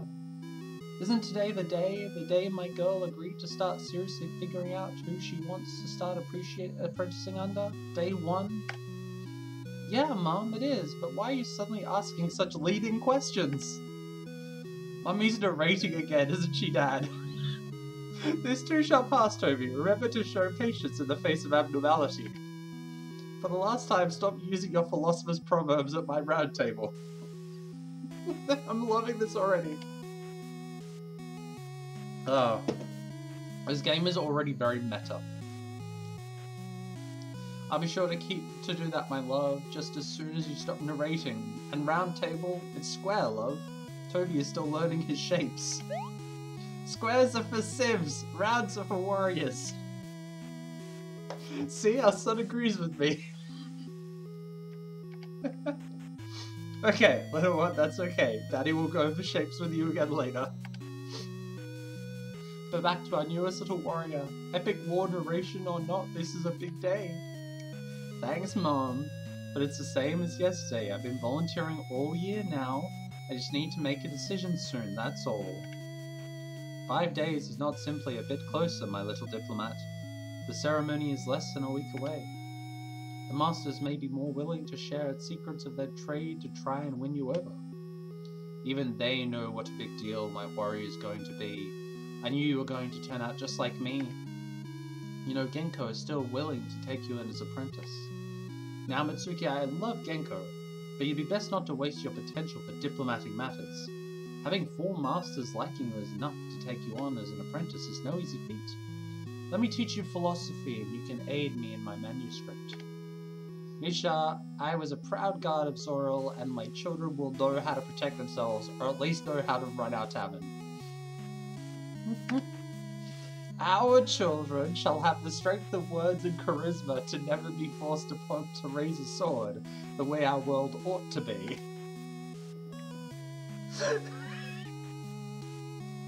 Can I use the bathroom? Please? Of course, my little soldier, I'll take you. This isn't over, Misha. Oh, this is so good already. Father. Yes, my young peacemaker. I know you both mean well, but it is my decision. Of course it is, my little diplomat. You know we jest. A merchant may only wish for their child to inherit their gift and love of business. To force it would be disastrous.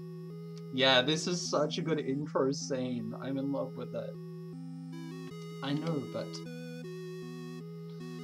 I think the business would prosper better with children helping. would. But only if the child had its heart in it. Only the most pitiable creatures would place their ambitions above their children's happiness. It wouldn't upset you?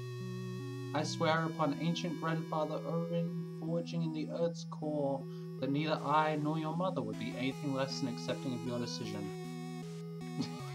Yeah, you know what they want, but if they're happy to let us do our own thing. Besides, your mother and I can still fight over your brother. I'm sure he'll revel at the attention. Thanks, Dad. I love you. I love you, Matsuki. Okay, so I can train more to be a warrior with Genko, cook with Mother, study with Father, weave with Menkei, or forge with Tolkien. Forge with Tolkien?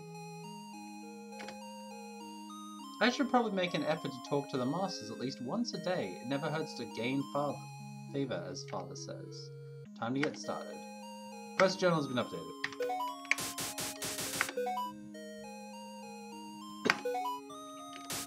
Apprentice with Tolkien. Only blacksmith, need of an apprentice. I mean, blacksmithing is a really good job. Like, no one kills a good blacksmith. This is a basic rule of these things. Like, if people invade a town or something, they never kill the blacksmith because the blacksmith is going to repair their armor, make their swords, make their horseshoes. Like, apprentice with the weaver. Apprentice as a farmer. No farmer shall we be. Great warrior. Cooking in the tavern. And diplomat.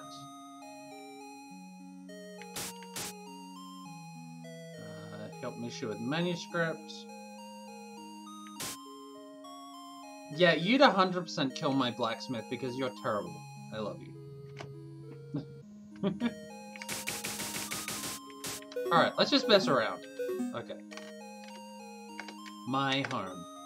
The Drunken Slime Tavern. We're just gonna have a little wander and see what we can see. It's a bird thing. Hey Matsuki, isn't this flower beautiful? Okay, remember, don't be weird, it's just Shiori, we've been friends forever. It is, what kind is it? It's a liliaceous flower, almost as pretty as you.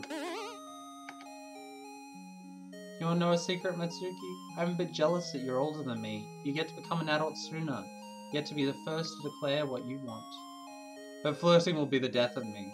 It's not a big deal, I'm jealous of you, Shiori, already knowing what to do. I'm just gonna make a small flower shop. You could be anything. I think you should be proud of that. I already am. What if I built a flower shop with you? I just want to stay with you? That's like saying I could be nothing.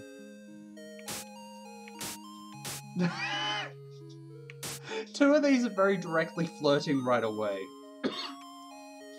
Actually, I don't think we could say, like, one of those is a flirt, one of those is just, like, directly, I don't know. It's like saying I could be nothing. None of that, Matsu. I would have the woman who saved me talk about that herself. I bet you had a lot of fun writing this. You're gonna be awesome and that's that. I'm sorry, you're right. You always are. I'm so damn whipped.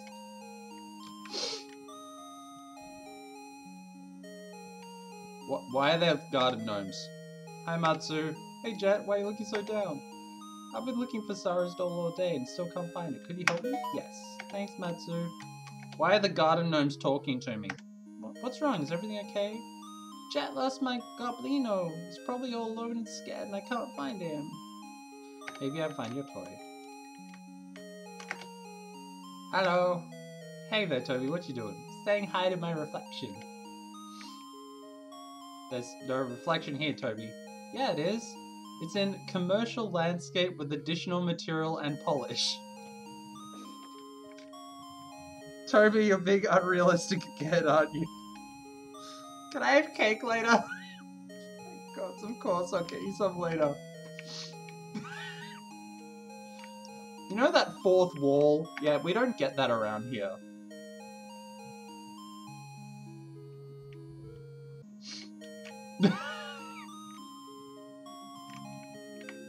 I see you've metagamed this, Yuri. This is so charming. Actually, I'm curious. I've played a lot of, so I'm guessing this is RPG Maker? How many of the assets did you end up...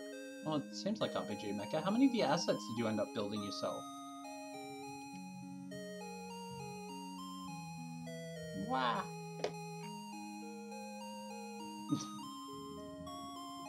Yeah, it is RPG Maker. So I played a lot of these things, so I'm curious. I'm always curious to see how many of the assets the developers do themselves and how many are built in, because RPG Maker is a fantastic... if you haven't played with it before, RPG Maker is a fantastic storytelling tool. And a lot of really good assets come with it. Kind of has to be given additional time and money to polish to the game and commercial landscape, yeah. Couple of packs of... Okay, nice. Lisa's home? I have no reason doing that. Aha! It must be her toy. Got one toy. I love the characters, they're so cute. Dash always on. Also, I am a big fan of RPG makers that aren't built around combat. So the basis around most RPG Maker games is based around a JRPG style where pretty much everything descends into combat. So whenever I find one that is no combat, I fall in love with it immediately. My toy! Thank you, Matsu! Thanks, Matsu! So it's nice to just wander around and talk to people and hang out. Oh, forge. Small ore mine. Mine the ore. I need a pickaxe. Great, we're in Stardew Valley.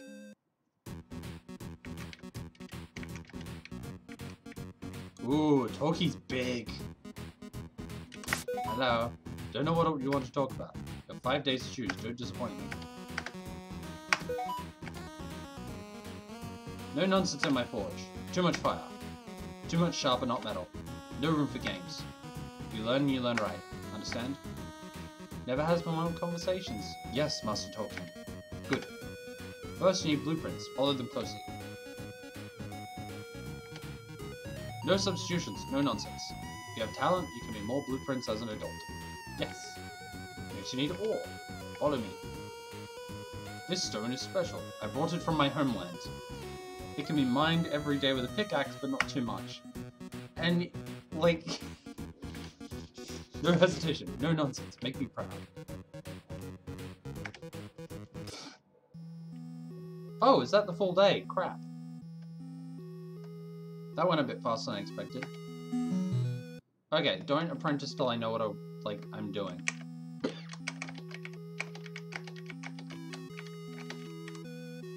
Sustainable resources, yeah.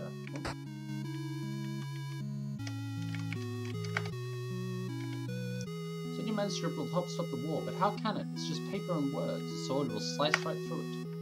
What is started by fear can only be ended by truth. Dracul and humans keep fighting each other because they're afraid of each other. Yes, Father, I really don't think Genko is afraid of humans. What makes you think of that? He's fought them, he isn't afraid of them, he hates them. He rationally thinks they're naturally evil, and is concerned of what will happen if their influence grows, of how it'll affect his own life. Isn't that fear? He'll say it's not fear, but just because someone said it doesn't mean it's true. If Dracul and humans could understand each other, seeing that neither side is completely evil, he could have the kind of peace I prayed for.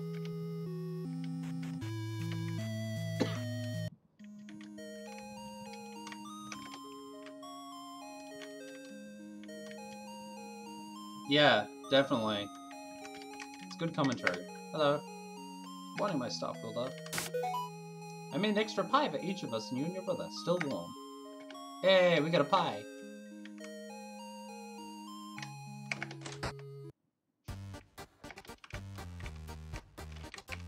Nice fire.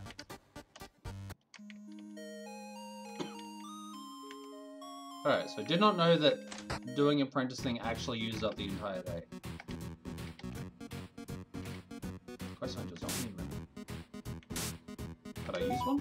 Come back when your muscles can handle so many. You can pick them. There you go, favor. I want to see what other characters there are. Wow, it's a mummy. You look a bit unraveled today, Matsuki. Are you feeling alright? You look a bit tired. Your parents and the other masters aren't working too hard, are they? No, they're really just pushing me to make a decision soon. Ask my opinion. I think you're better off keeping any choice you think we'll have under wraps. It's your decision after all. Why are they a mummy? Always happy to see your apprentice. What do you mean this time?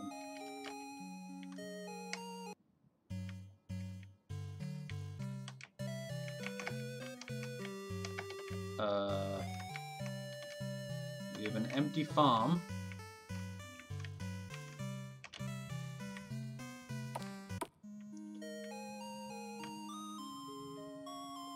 It's just so sweet and lovely. Sure, we're starting a flower shop with this one. Okay. On my way to help my grandmother at the shrine. There's something calming about being in such a holy place. It makes me feel safe. I'm surprised you won't be a shrine maiden. I thought I would be the longest time. I wanted to keep honoring my parents so they can be proud of me. They've always been she. But still, I thought tending to the shrine and honoring the gods all my life would protect their spirits more. But grandmother talked to me about it. I just can't do that after what she said. Is everything okay? You never told me about what she did say.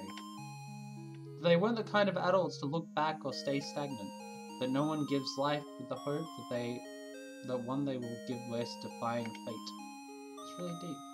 Yeah, leave it to grandma to shatter your worldview while still leaving you vaguely confused. But I figure she's right. I love flowers more than the shrine anyway. I figure a beautiful shop would make them just as proud. I think so too. And Shiori, yes? My parents are proud of you too. They aren't a replacement, but I thought it would make me happy. Thought of them as your parents too. Aww, please don't cry. It was insensitive of me to say. I'm so sorry. No one can ever replace your parents. I'm sorry to imply that. Silly Matsu. You're perfect, you know that? You always know how to cheer me up. I'm so happy. I love your parents so much. It means so much to have you say that. Thank you. We got Shiori love! Wait, why is there a genie? You know why I stopped living in a lamp? Because 10,000 years can give you such a crick in the neck. Oh, rest in peace, Robin Williams.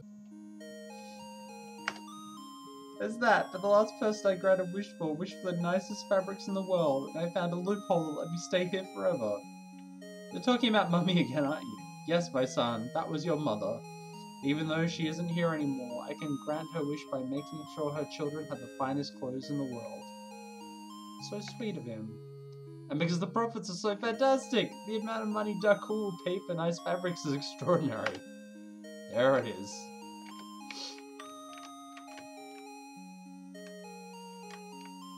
Garden gnomes everywhere.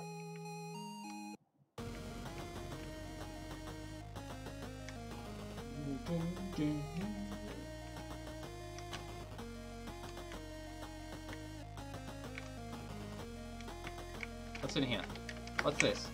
Can I grab that? Can I steal these? What is the point of an RPG if I can't steal everything? I wanted to play as a thief. Why didn't I get to play as a thief?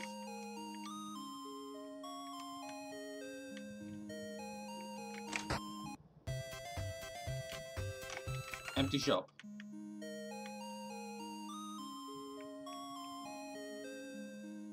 What do we got left?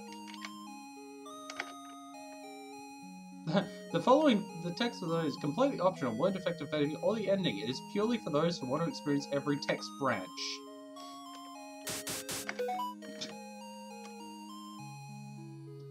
Genko is the path towards any fighting, and that was making sure. Oh, okay, cool.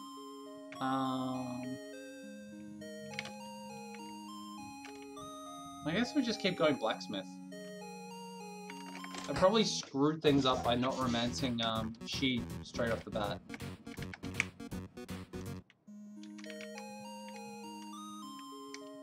What are you doing in here? Hut, hut, hut. Training today, Toby? No, Toby here. I am Tobias the soldier. Legendary Tobias, so I won't interrupt you anymore. Wag.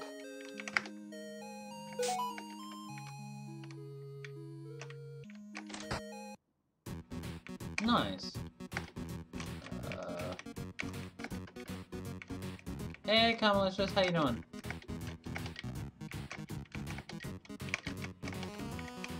Mine ore, now what?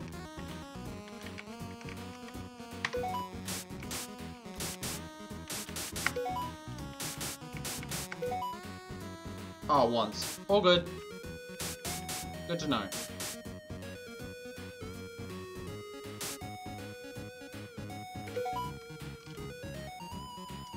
So we haven't met Sachi yet. You're anxious? Why are you anxious? Tell me of your anxieties. Who stole the farmer? Someone stole the farmer. Oops.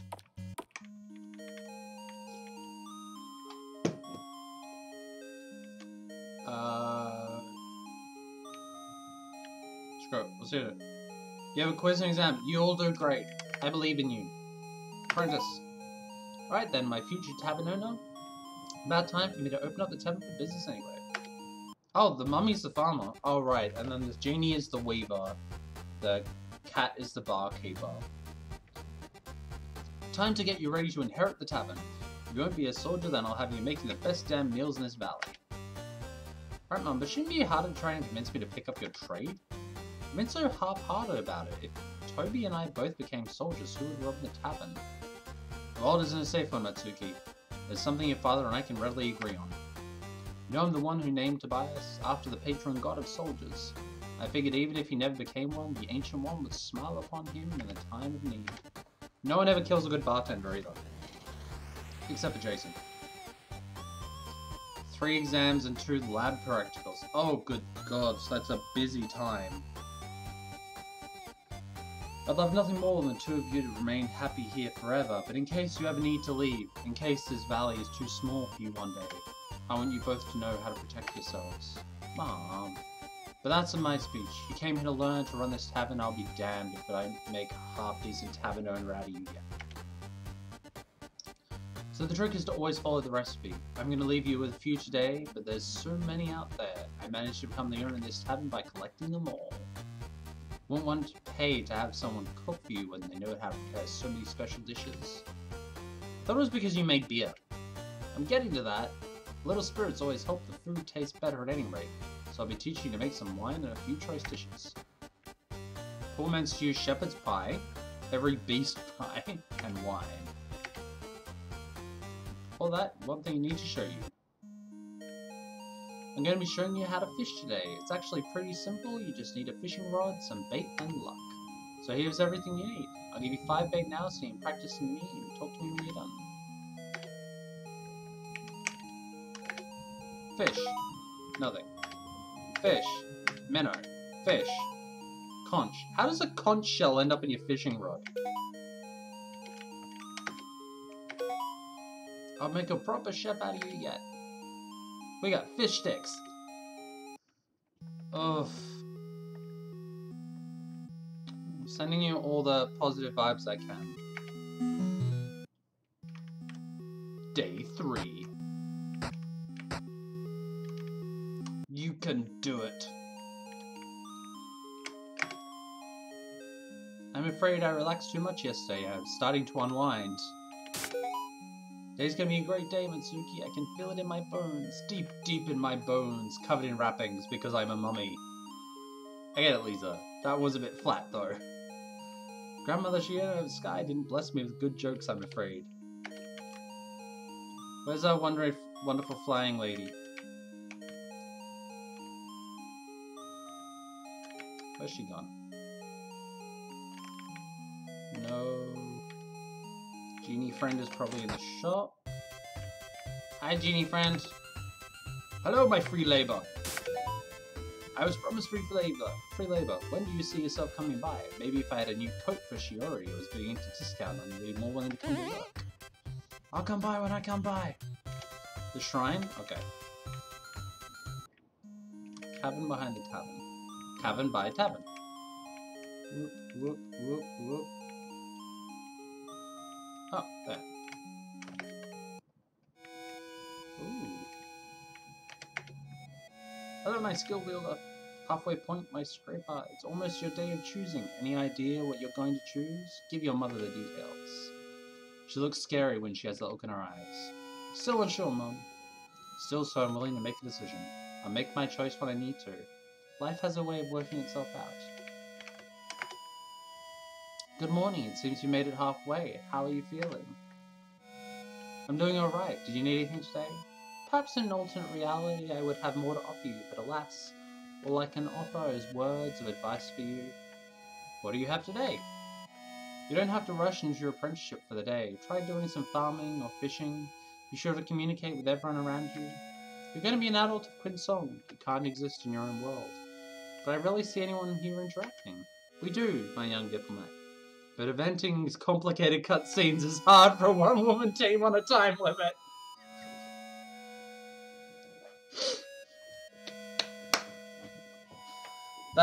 That fourth wall is just non-existent. Ah.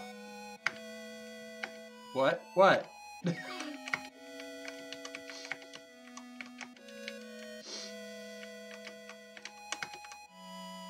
Oh, that's Sachi. Good Matsuki. No, I'm sorry I was interrupting your prayers. Not to worry, not to worry. Just the same usual prayers. Blessings for the village, good harvest, successful hunts, healthy children. Oh heavens, no, I don't bore the gods with that. No, I'm praying for handsome Dracul. A what now?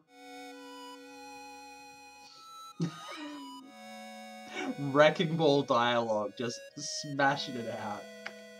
You heard me, a well-travelled, finely groomed Dracul. Perhaps an avian Dracul of the northern provinces, or a lich that is interested in more than warfare. Oh, grandmother Shiena, if only you could bless me with a handsome slime. This is totally that PG-13 rating. They should leave now. Oh god, Yuri, please make more games. Please make more games. Make all the games. You make the good games. Creatures in the forest can feel that something's going on. I commission new blades for everyone if you just do your damn job. I said no. Forest creatures know nothing. Ogres don't follow signs. Not for the signs, and at least be practical. What would we do if something happened one day? You think this human scum will let you forge for them? What happened the last time you tried that? You listen to me. I can make you a sword. I will not make everyone a sword. Too much ore, too much waste. Hate humans if you want, Genko, but it destroys you. Dracul aren't demons. Act like it. I will hate them forever for what they did to me. What right do they have to destroy, to steal? This place is a paradise that would keep that way if you help me or not. Working on another one? Lovely. So much anger in his heart. Mines don't have too much ore. Dirt. To waste is wrong. Ogres know how to honor the or ancient grandfather or in Nephros. Liches sometimes forget. Bye bye, Angry Spider-Man. Does look an angry Spider-Man. I recently looked up even more puns, just you wait. More are coming, then it'll be crying home to your mummy for you.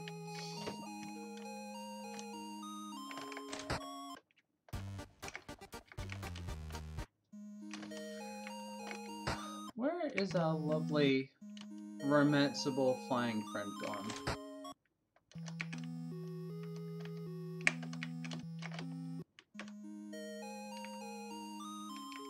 Where's everyone gone? Everyone's disappeared. There you are. What are you doing there? Such a beautiful sight in front of me. I wish we could go on a picnic in the woods. It's so beautiful there. Why not have dinner at the tavern? Isn't it just as romantic? Can't say romantic. So much back and forth, I don't know what to call it. We are a kitty, I believe. The tavern is also a wonderful place to eat. I could cook you something. That's right, you're learning your mother's recipes, aren't you? If you don't mind cooking, I think I'd love to have dinner with you. Perfect, it's a what would it be? Is it a date? Do I pick flowers? Do I grow flowers? What are the steps? I skipped tutorial for this. Fuck. Relationship feels. I skipped the tutorials for this. But I really like to. Matsu, I'm not going anywhere. We have all the time in the world, don't we? Holy shit, thank you for this. You're right. Yo. Grab your sword, we're training. Let's do something else. Let's go to the Weaver and learn how to do weaving. Oops. Scene transitions in RPG Maker games can get tiring sometimes. Hi, Blake Brew friend. I've always wanted an indentured servant. Just a moment while I get my affairs in order. We can start soon. Right, Matsuki, it's time to make a money maker out of you. You mean a clothes maker? No, I mean money maker. Clothes are a means to an end, my unpaid intern. Alright. So the first thing you're going to need is some string, which I'd be happy to sell you as much of it as you'd like. Or I can fight some poor creatures in the forest for it. A heart-shaped mug for Valentine's? Aww. Then you're going to weave it to cloth, which is used to tons of other clothing. There's also leather, iron ore, just so much you can add to make the greatest clothes ever. I'm going to be here a while, aren't I? I'd offer you a chair, but those aren't free. 2 hours later. 3 hours later. So much later that the creator of the game left and we had to hire a new one. Oh, so you're the stand-in Yuri. Okay. And that's it. I'll send the bill for these blueprints and supplies as soon as you're a working adult. Just don't take too long. Interest is real. God, I don't like the genie. We are so not becoming a weaver to that dork. Where's our friend? Where's she gone? Hi, Toby. Don't you have a lot of energy today? Matsu, can I have a cookie? Where do I find you one of those? At the store. Buddy, there's no stores here. How about this? You want some pie? Where do I find you one of those? Pie! Thanks to the gods, I love a sucker. Cookies are mine. Cake!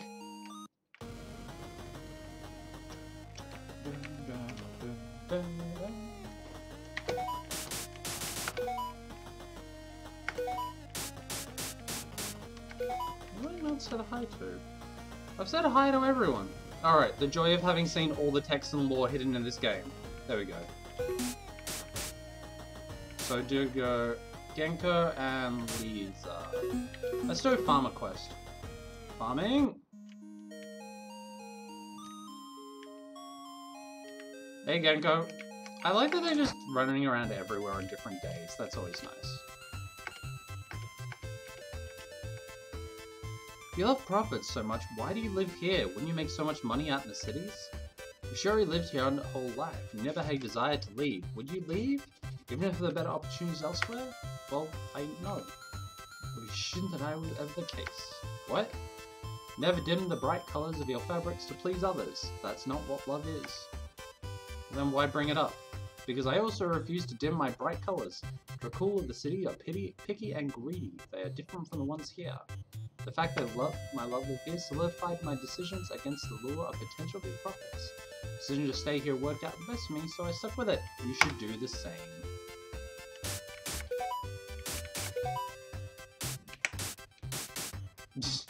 I have no money. What am I gonna do?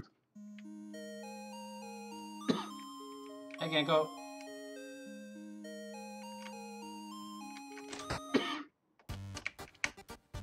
This is such a cute game, fuck.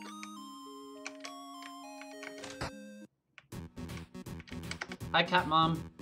I bet you look great in this, my little warrior. Token truly does make the best armor I've ever seen. Maybe one day, if you work very hard, I'll buy you a custom-made armor set from him. Something that quietly is deserving the highest soldier in Kind Drake's army. So just be good enough for my daughter. Don't mind the flattery, but whoa. Still don't know if I'll need armor at all in my future mom. Worry you can't be indecisive. Though I suppose you do have 2 days left to choose. Still deciding, I've always liked tavern, but I've always liked blacksmith. Good ore here. Never falter when forging. You can always fix a mistake, but not by pausing. Never hesitate, always move forwards. I am very much in favor of that. Oh, there she is. Hello. Hi, Matsu. How are you feeling today? I'm doing great now that you're here. Since when have you gotten so good at flirting? Since I started saying what I think. Not sure. Well, sweet flattery is not... Well, not it's true for me too. I've been so bored today. It's this strange in-between. It's almost time for your day of choosing, but not close enough to begin preparing. How do you think I feel? You're right, I'm so sorry. You're the one having to work so hard. It's okay, really. It's just weird having everyone begging for my time. I miss helping Jet and Sarah catch bugs, or helping Toby eat a whole cake by themselves. It just feels so different. Well, can't let you do those things as an adult. I mean, I guess. When you're an adult, you get to choose what to do, right? Yeah. Then who is there to stop you from helping Jet and Sarah cat on your days off? Or eating half a cake when you're done for the day? Your parents can't tell you what not to do. That's brilliant! Sherry, you cracked the code! I'm so glad I've helped. Oh. Give gift. What did I give? I gave them a gift, but I don't know what I gave them. I gave them a gift, but it didn't, like, nothing actually counts as a gift. There's a griffin here. Sachi. It's almost time for your picking days, and with ladies now picking out offerings for the gods. May they bless your good harvest, successful hunts, and healthy children. When the lies end, you unhealthy shrine men. Father. Sorry, I've been looking over these reports for a while. I didn't notice you walk in. It's alright. Is your manuscript going well? It's hard to tell. There is no precedent for it. I don't believe the Dracul or humans ever gotten along. Good thing our family is known for being stubborn, isn't it? You're good at this, Matsu. I'm so proud. Where's our farmer friend gone? We haven't done farming yet. We haven't done farming or fighting. Those are our last two. Also, I want more mummy puns. There you are. I might be pretty easygoing, but it's much better for my health if I stay tightly wound. Why have you left my wonderful garden to fall, to just decay, my soil to be unplanted, my quota to be uncompleted?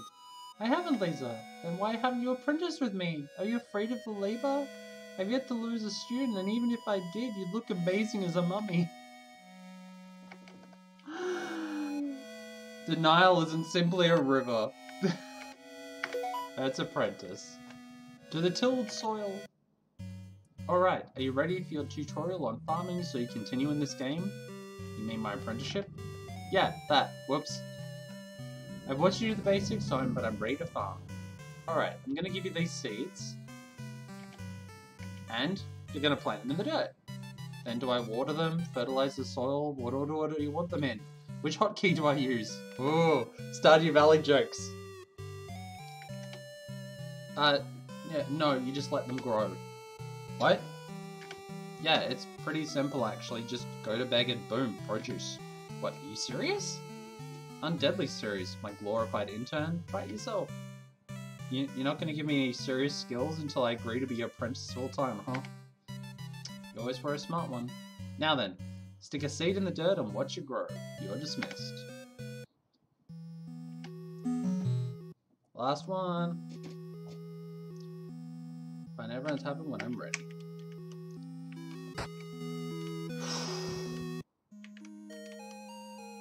Alright, where is our lovely bird friend?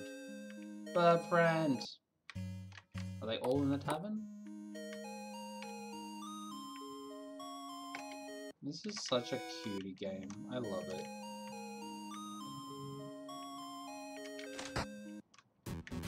I like that it's just have fun, interact, enjoy yourself, everyone is in the tavern. Yep.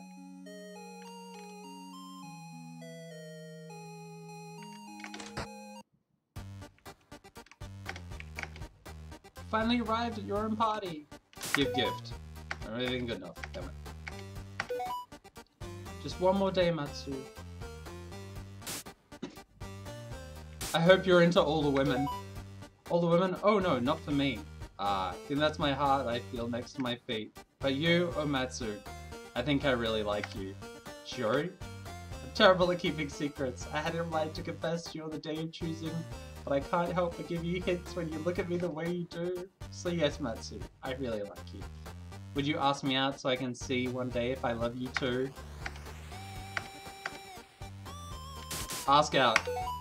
How could I say no to such a beautiful girl? Can't believe this is happening. We got it!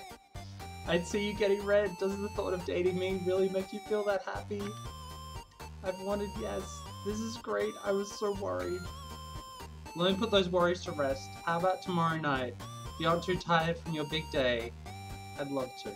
Whatever you want to do, just let me know. Alright, Matsu. I'll see you then. Did it! Kanpai. Don't talk. You okay? It's so wonderful of your mother to give us all these free drinks the night before your big day of choosing. I'm just enjoying the day. Isn't that the celebration best safe at nighttime? Read my cloth-covered lips. Let me live.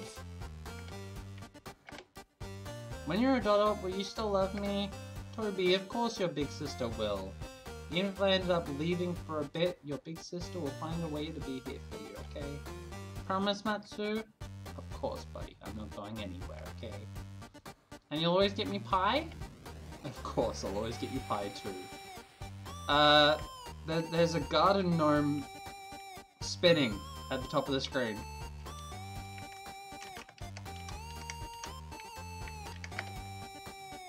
Matsuki, what a special day today is. Thanks, Menke, it means a lot too. I'm selling my special detergent today. Perfect for getting any wine spills out. Of course you are. Hello. Your mother makes good meals. Mine always ends up burnt. Meat isn't metal. It cannot be fixed. A godly shrine maiden herself has left the temptation of beer behind many moons ago. Then why are there so many empty wine bottles over here? Wine is a godly drink and you would do well to remember that in your adulthood. Adults always get silly Auntie Suki's party. Are you getting too silly too after your big day of choosing? Hey Genko. No training for me today, only beer.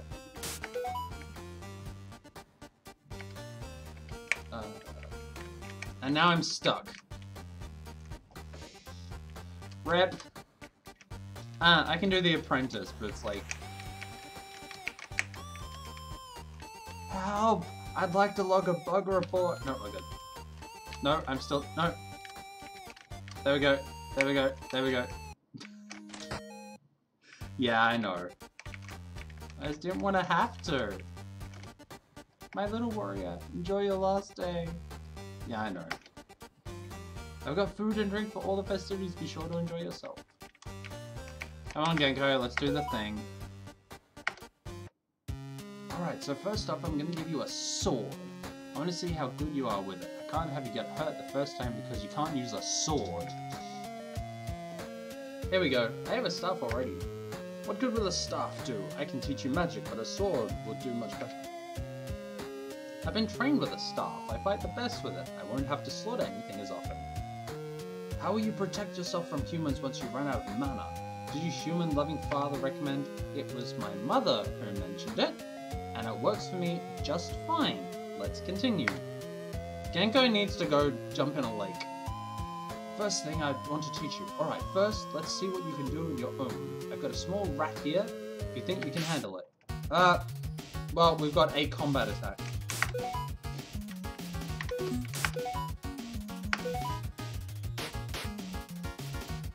Wow.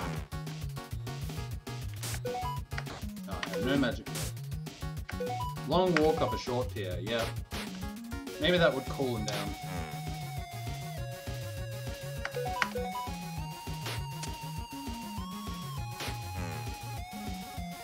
Damn it, Yuri. One thing I wanted was an RPG Maker game with no combat, but no. Had to slip it in last shot.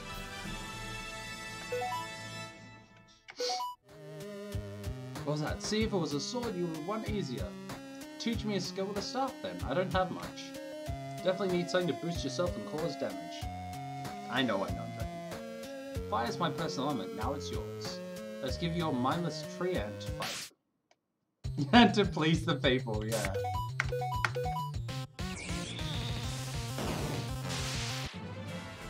Setting fire to a tree in the forest sounds like a really bad idea. Only you can ignite forest fires.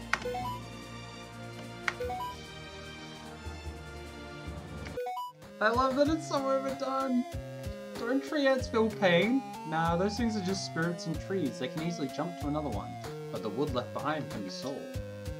I never pegged you as a merchant. My patron gods are the ancient father and son, mighty Orion, the hunter, and Tobias, the soldier. Fighting and hunting are both equally necessary. Who do you think brought in your meat for your mother's stew, or the wood for Tolkien's shields? No would have thought. Well then, stick your nonsense writing father's face. He needs to stop it. Now then, I can't expect you to only rely on fighting. A good soldier knows when to retreat and heal up. Here's a health potion and a mana potion. And a recipe for both. Hunt the creatures in this forest with materials to make more, or just sleep off any wounds. Thank you, Genko. See, already offered me more than a pathetic excuse for father. In a lake, Genko. Jump in a lake. This is all you're gonna offer for the day, then that's quite enough. I'm heading home. Thank the gods, Suki. Your daughter's finally grew some backbone. You'll be proud of her. It's time. I'll make them proud.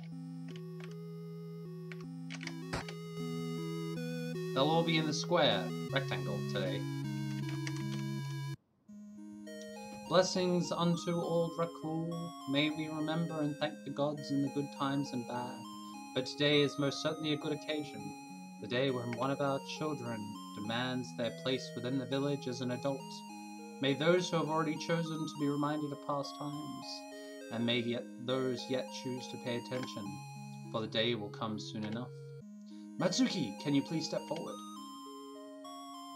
Today is your day of choosing. From this day forward, you will be an adult of Quinsong. You will be expected to contribute, to work hard, and to help our village the way it has helped you. Do you accept this responsibility? No, I'm gonna go and eat a cake all by myself. I do.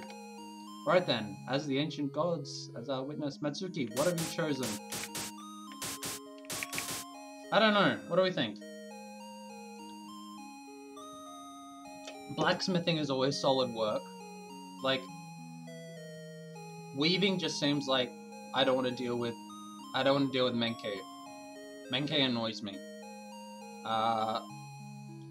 Laser seems fun. Although I think I'd get tired of the mummy jokes very quickly. Genko can go jump in a lake. Between blacksmithing and bartending. Like, they're both good, solid professions. One of them is less likely for us to have a horrendous accident, though.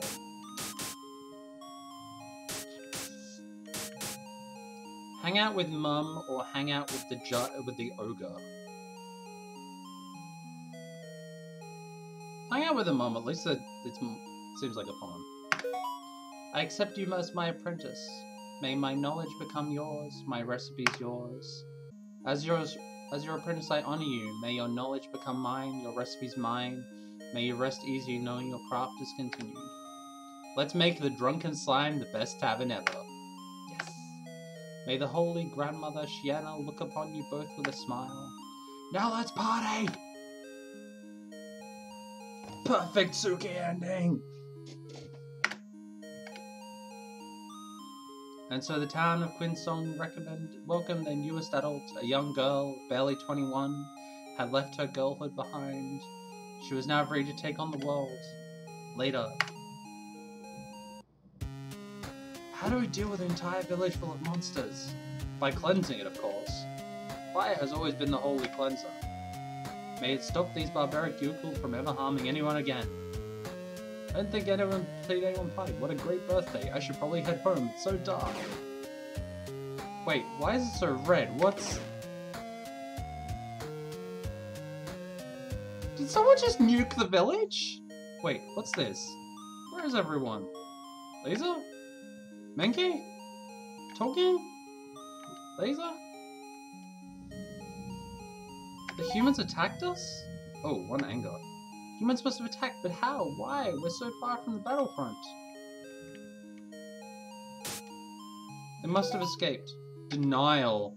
They're just waiting for me in the forest. What am I supposed to do? I have to find Shiori.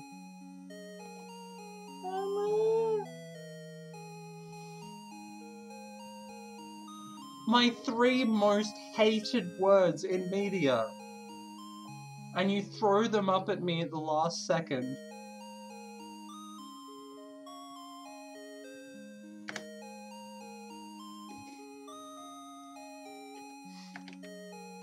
No, we must escape this. We can't have this.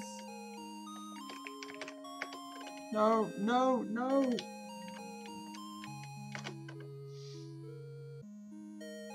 Well, that was Monster Village by The Last Yuri Samurai. That is a beautiful and charming and fun little game. And I really like it. And it breaks my heart. You wanted the full game to explore her life after tragedy, how she chooses to move on in the War of Eventual. Wow! That's a big thing from just a where is your life gonna go situation. So, I wanted to thank everyone today. I wanted to thank you all for watching, and I wanted to thank especially the makers of the games that we played today. Because it was a hell of a day. Incompatible Species, Acetylene, and Monster Village. Go check them out. Thank you everyone. This has been Digital Diversity, spotlighting games by queer game developers, and giving them a little bit of love and a little bit of attention.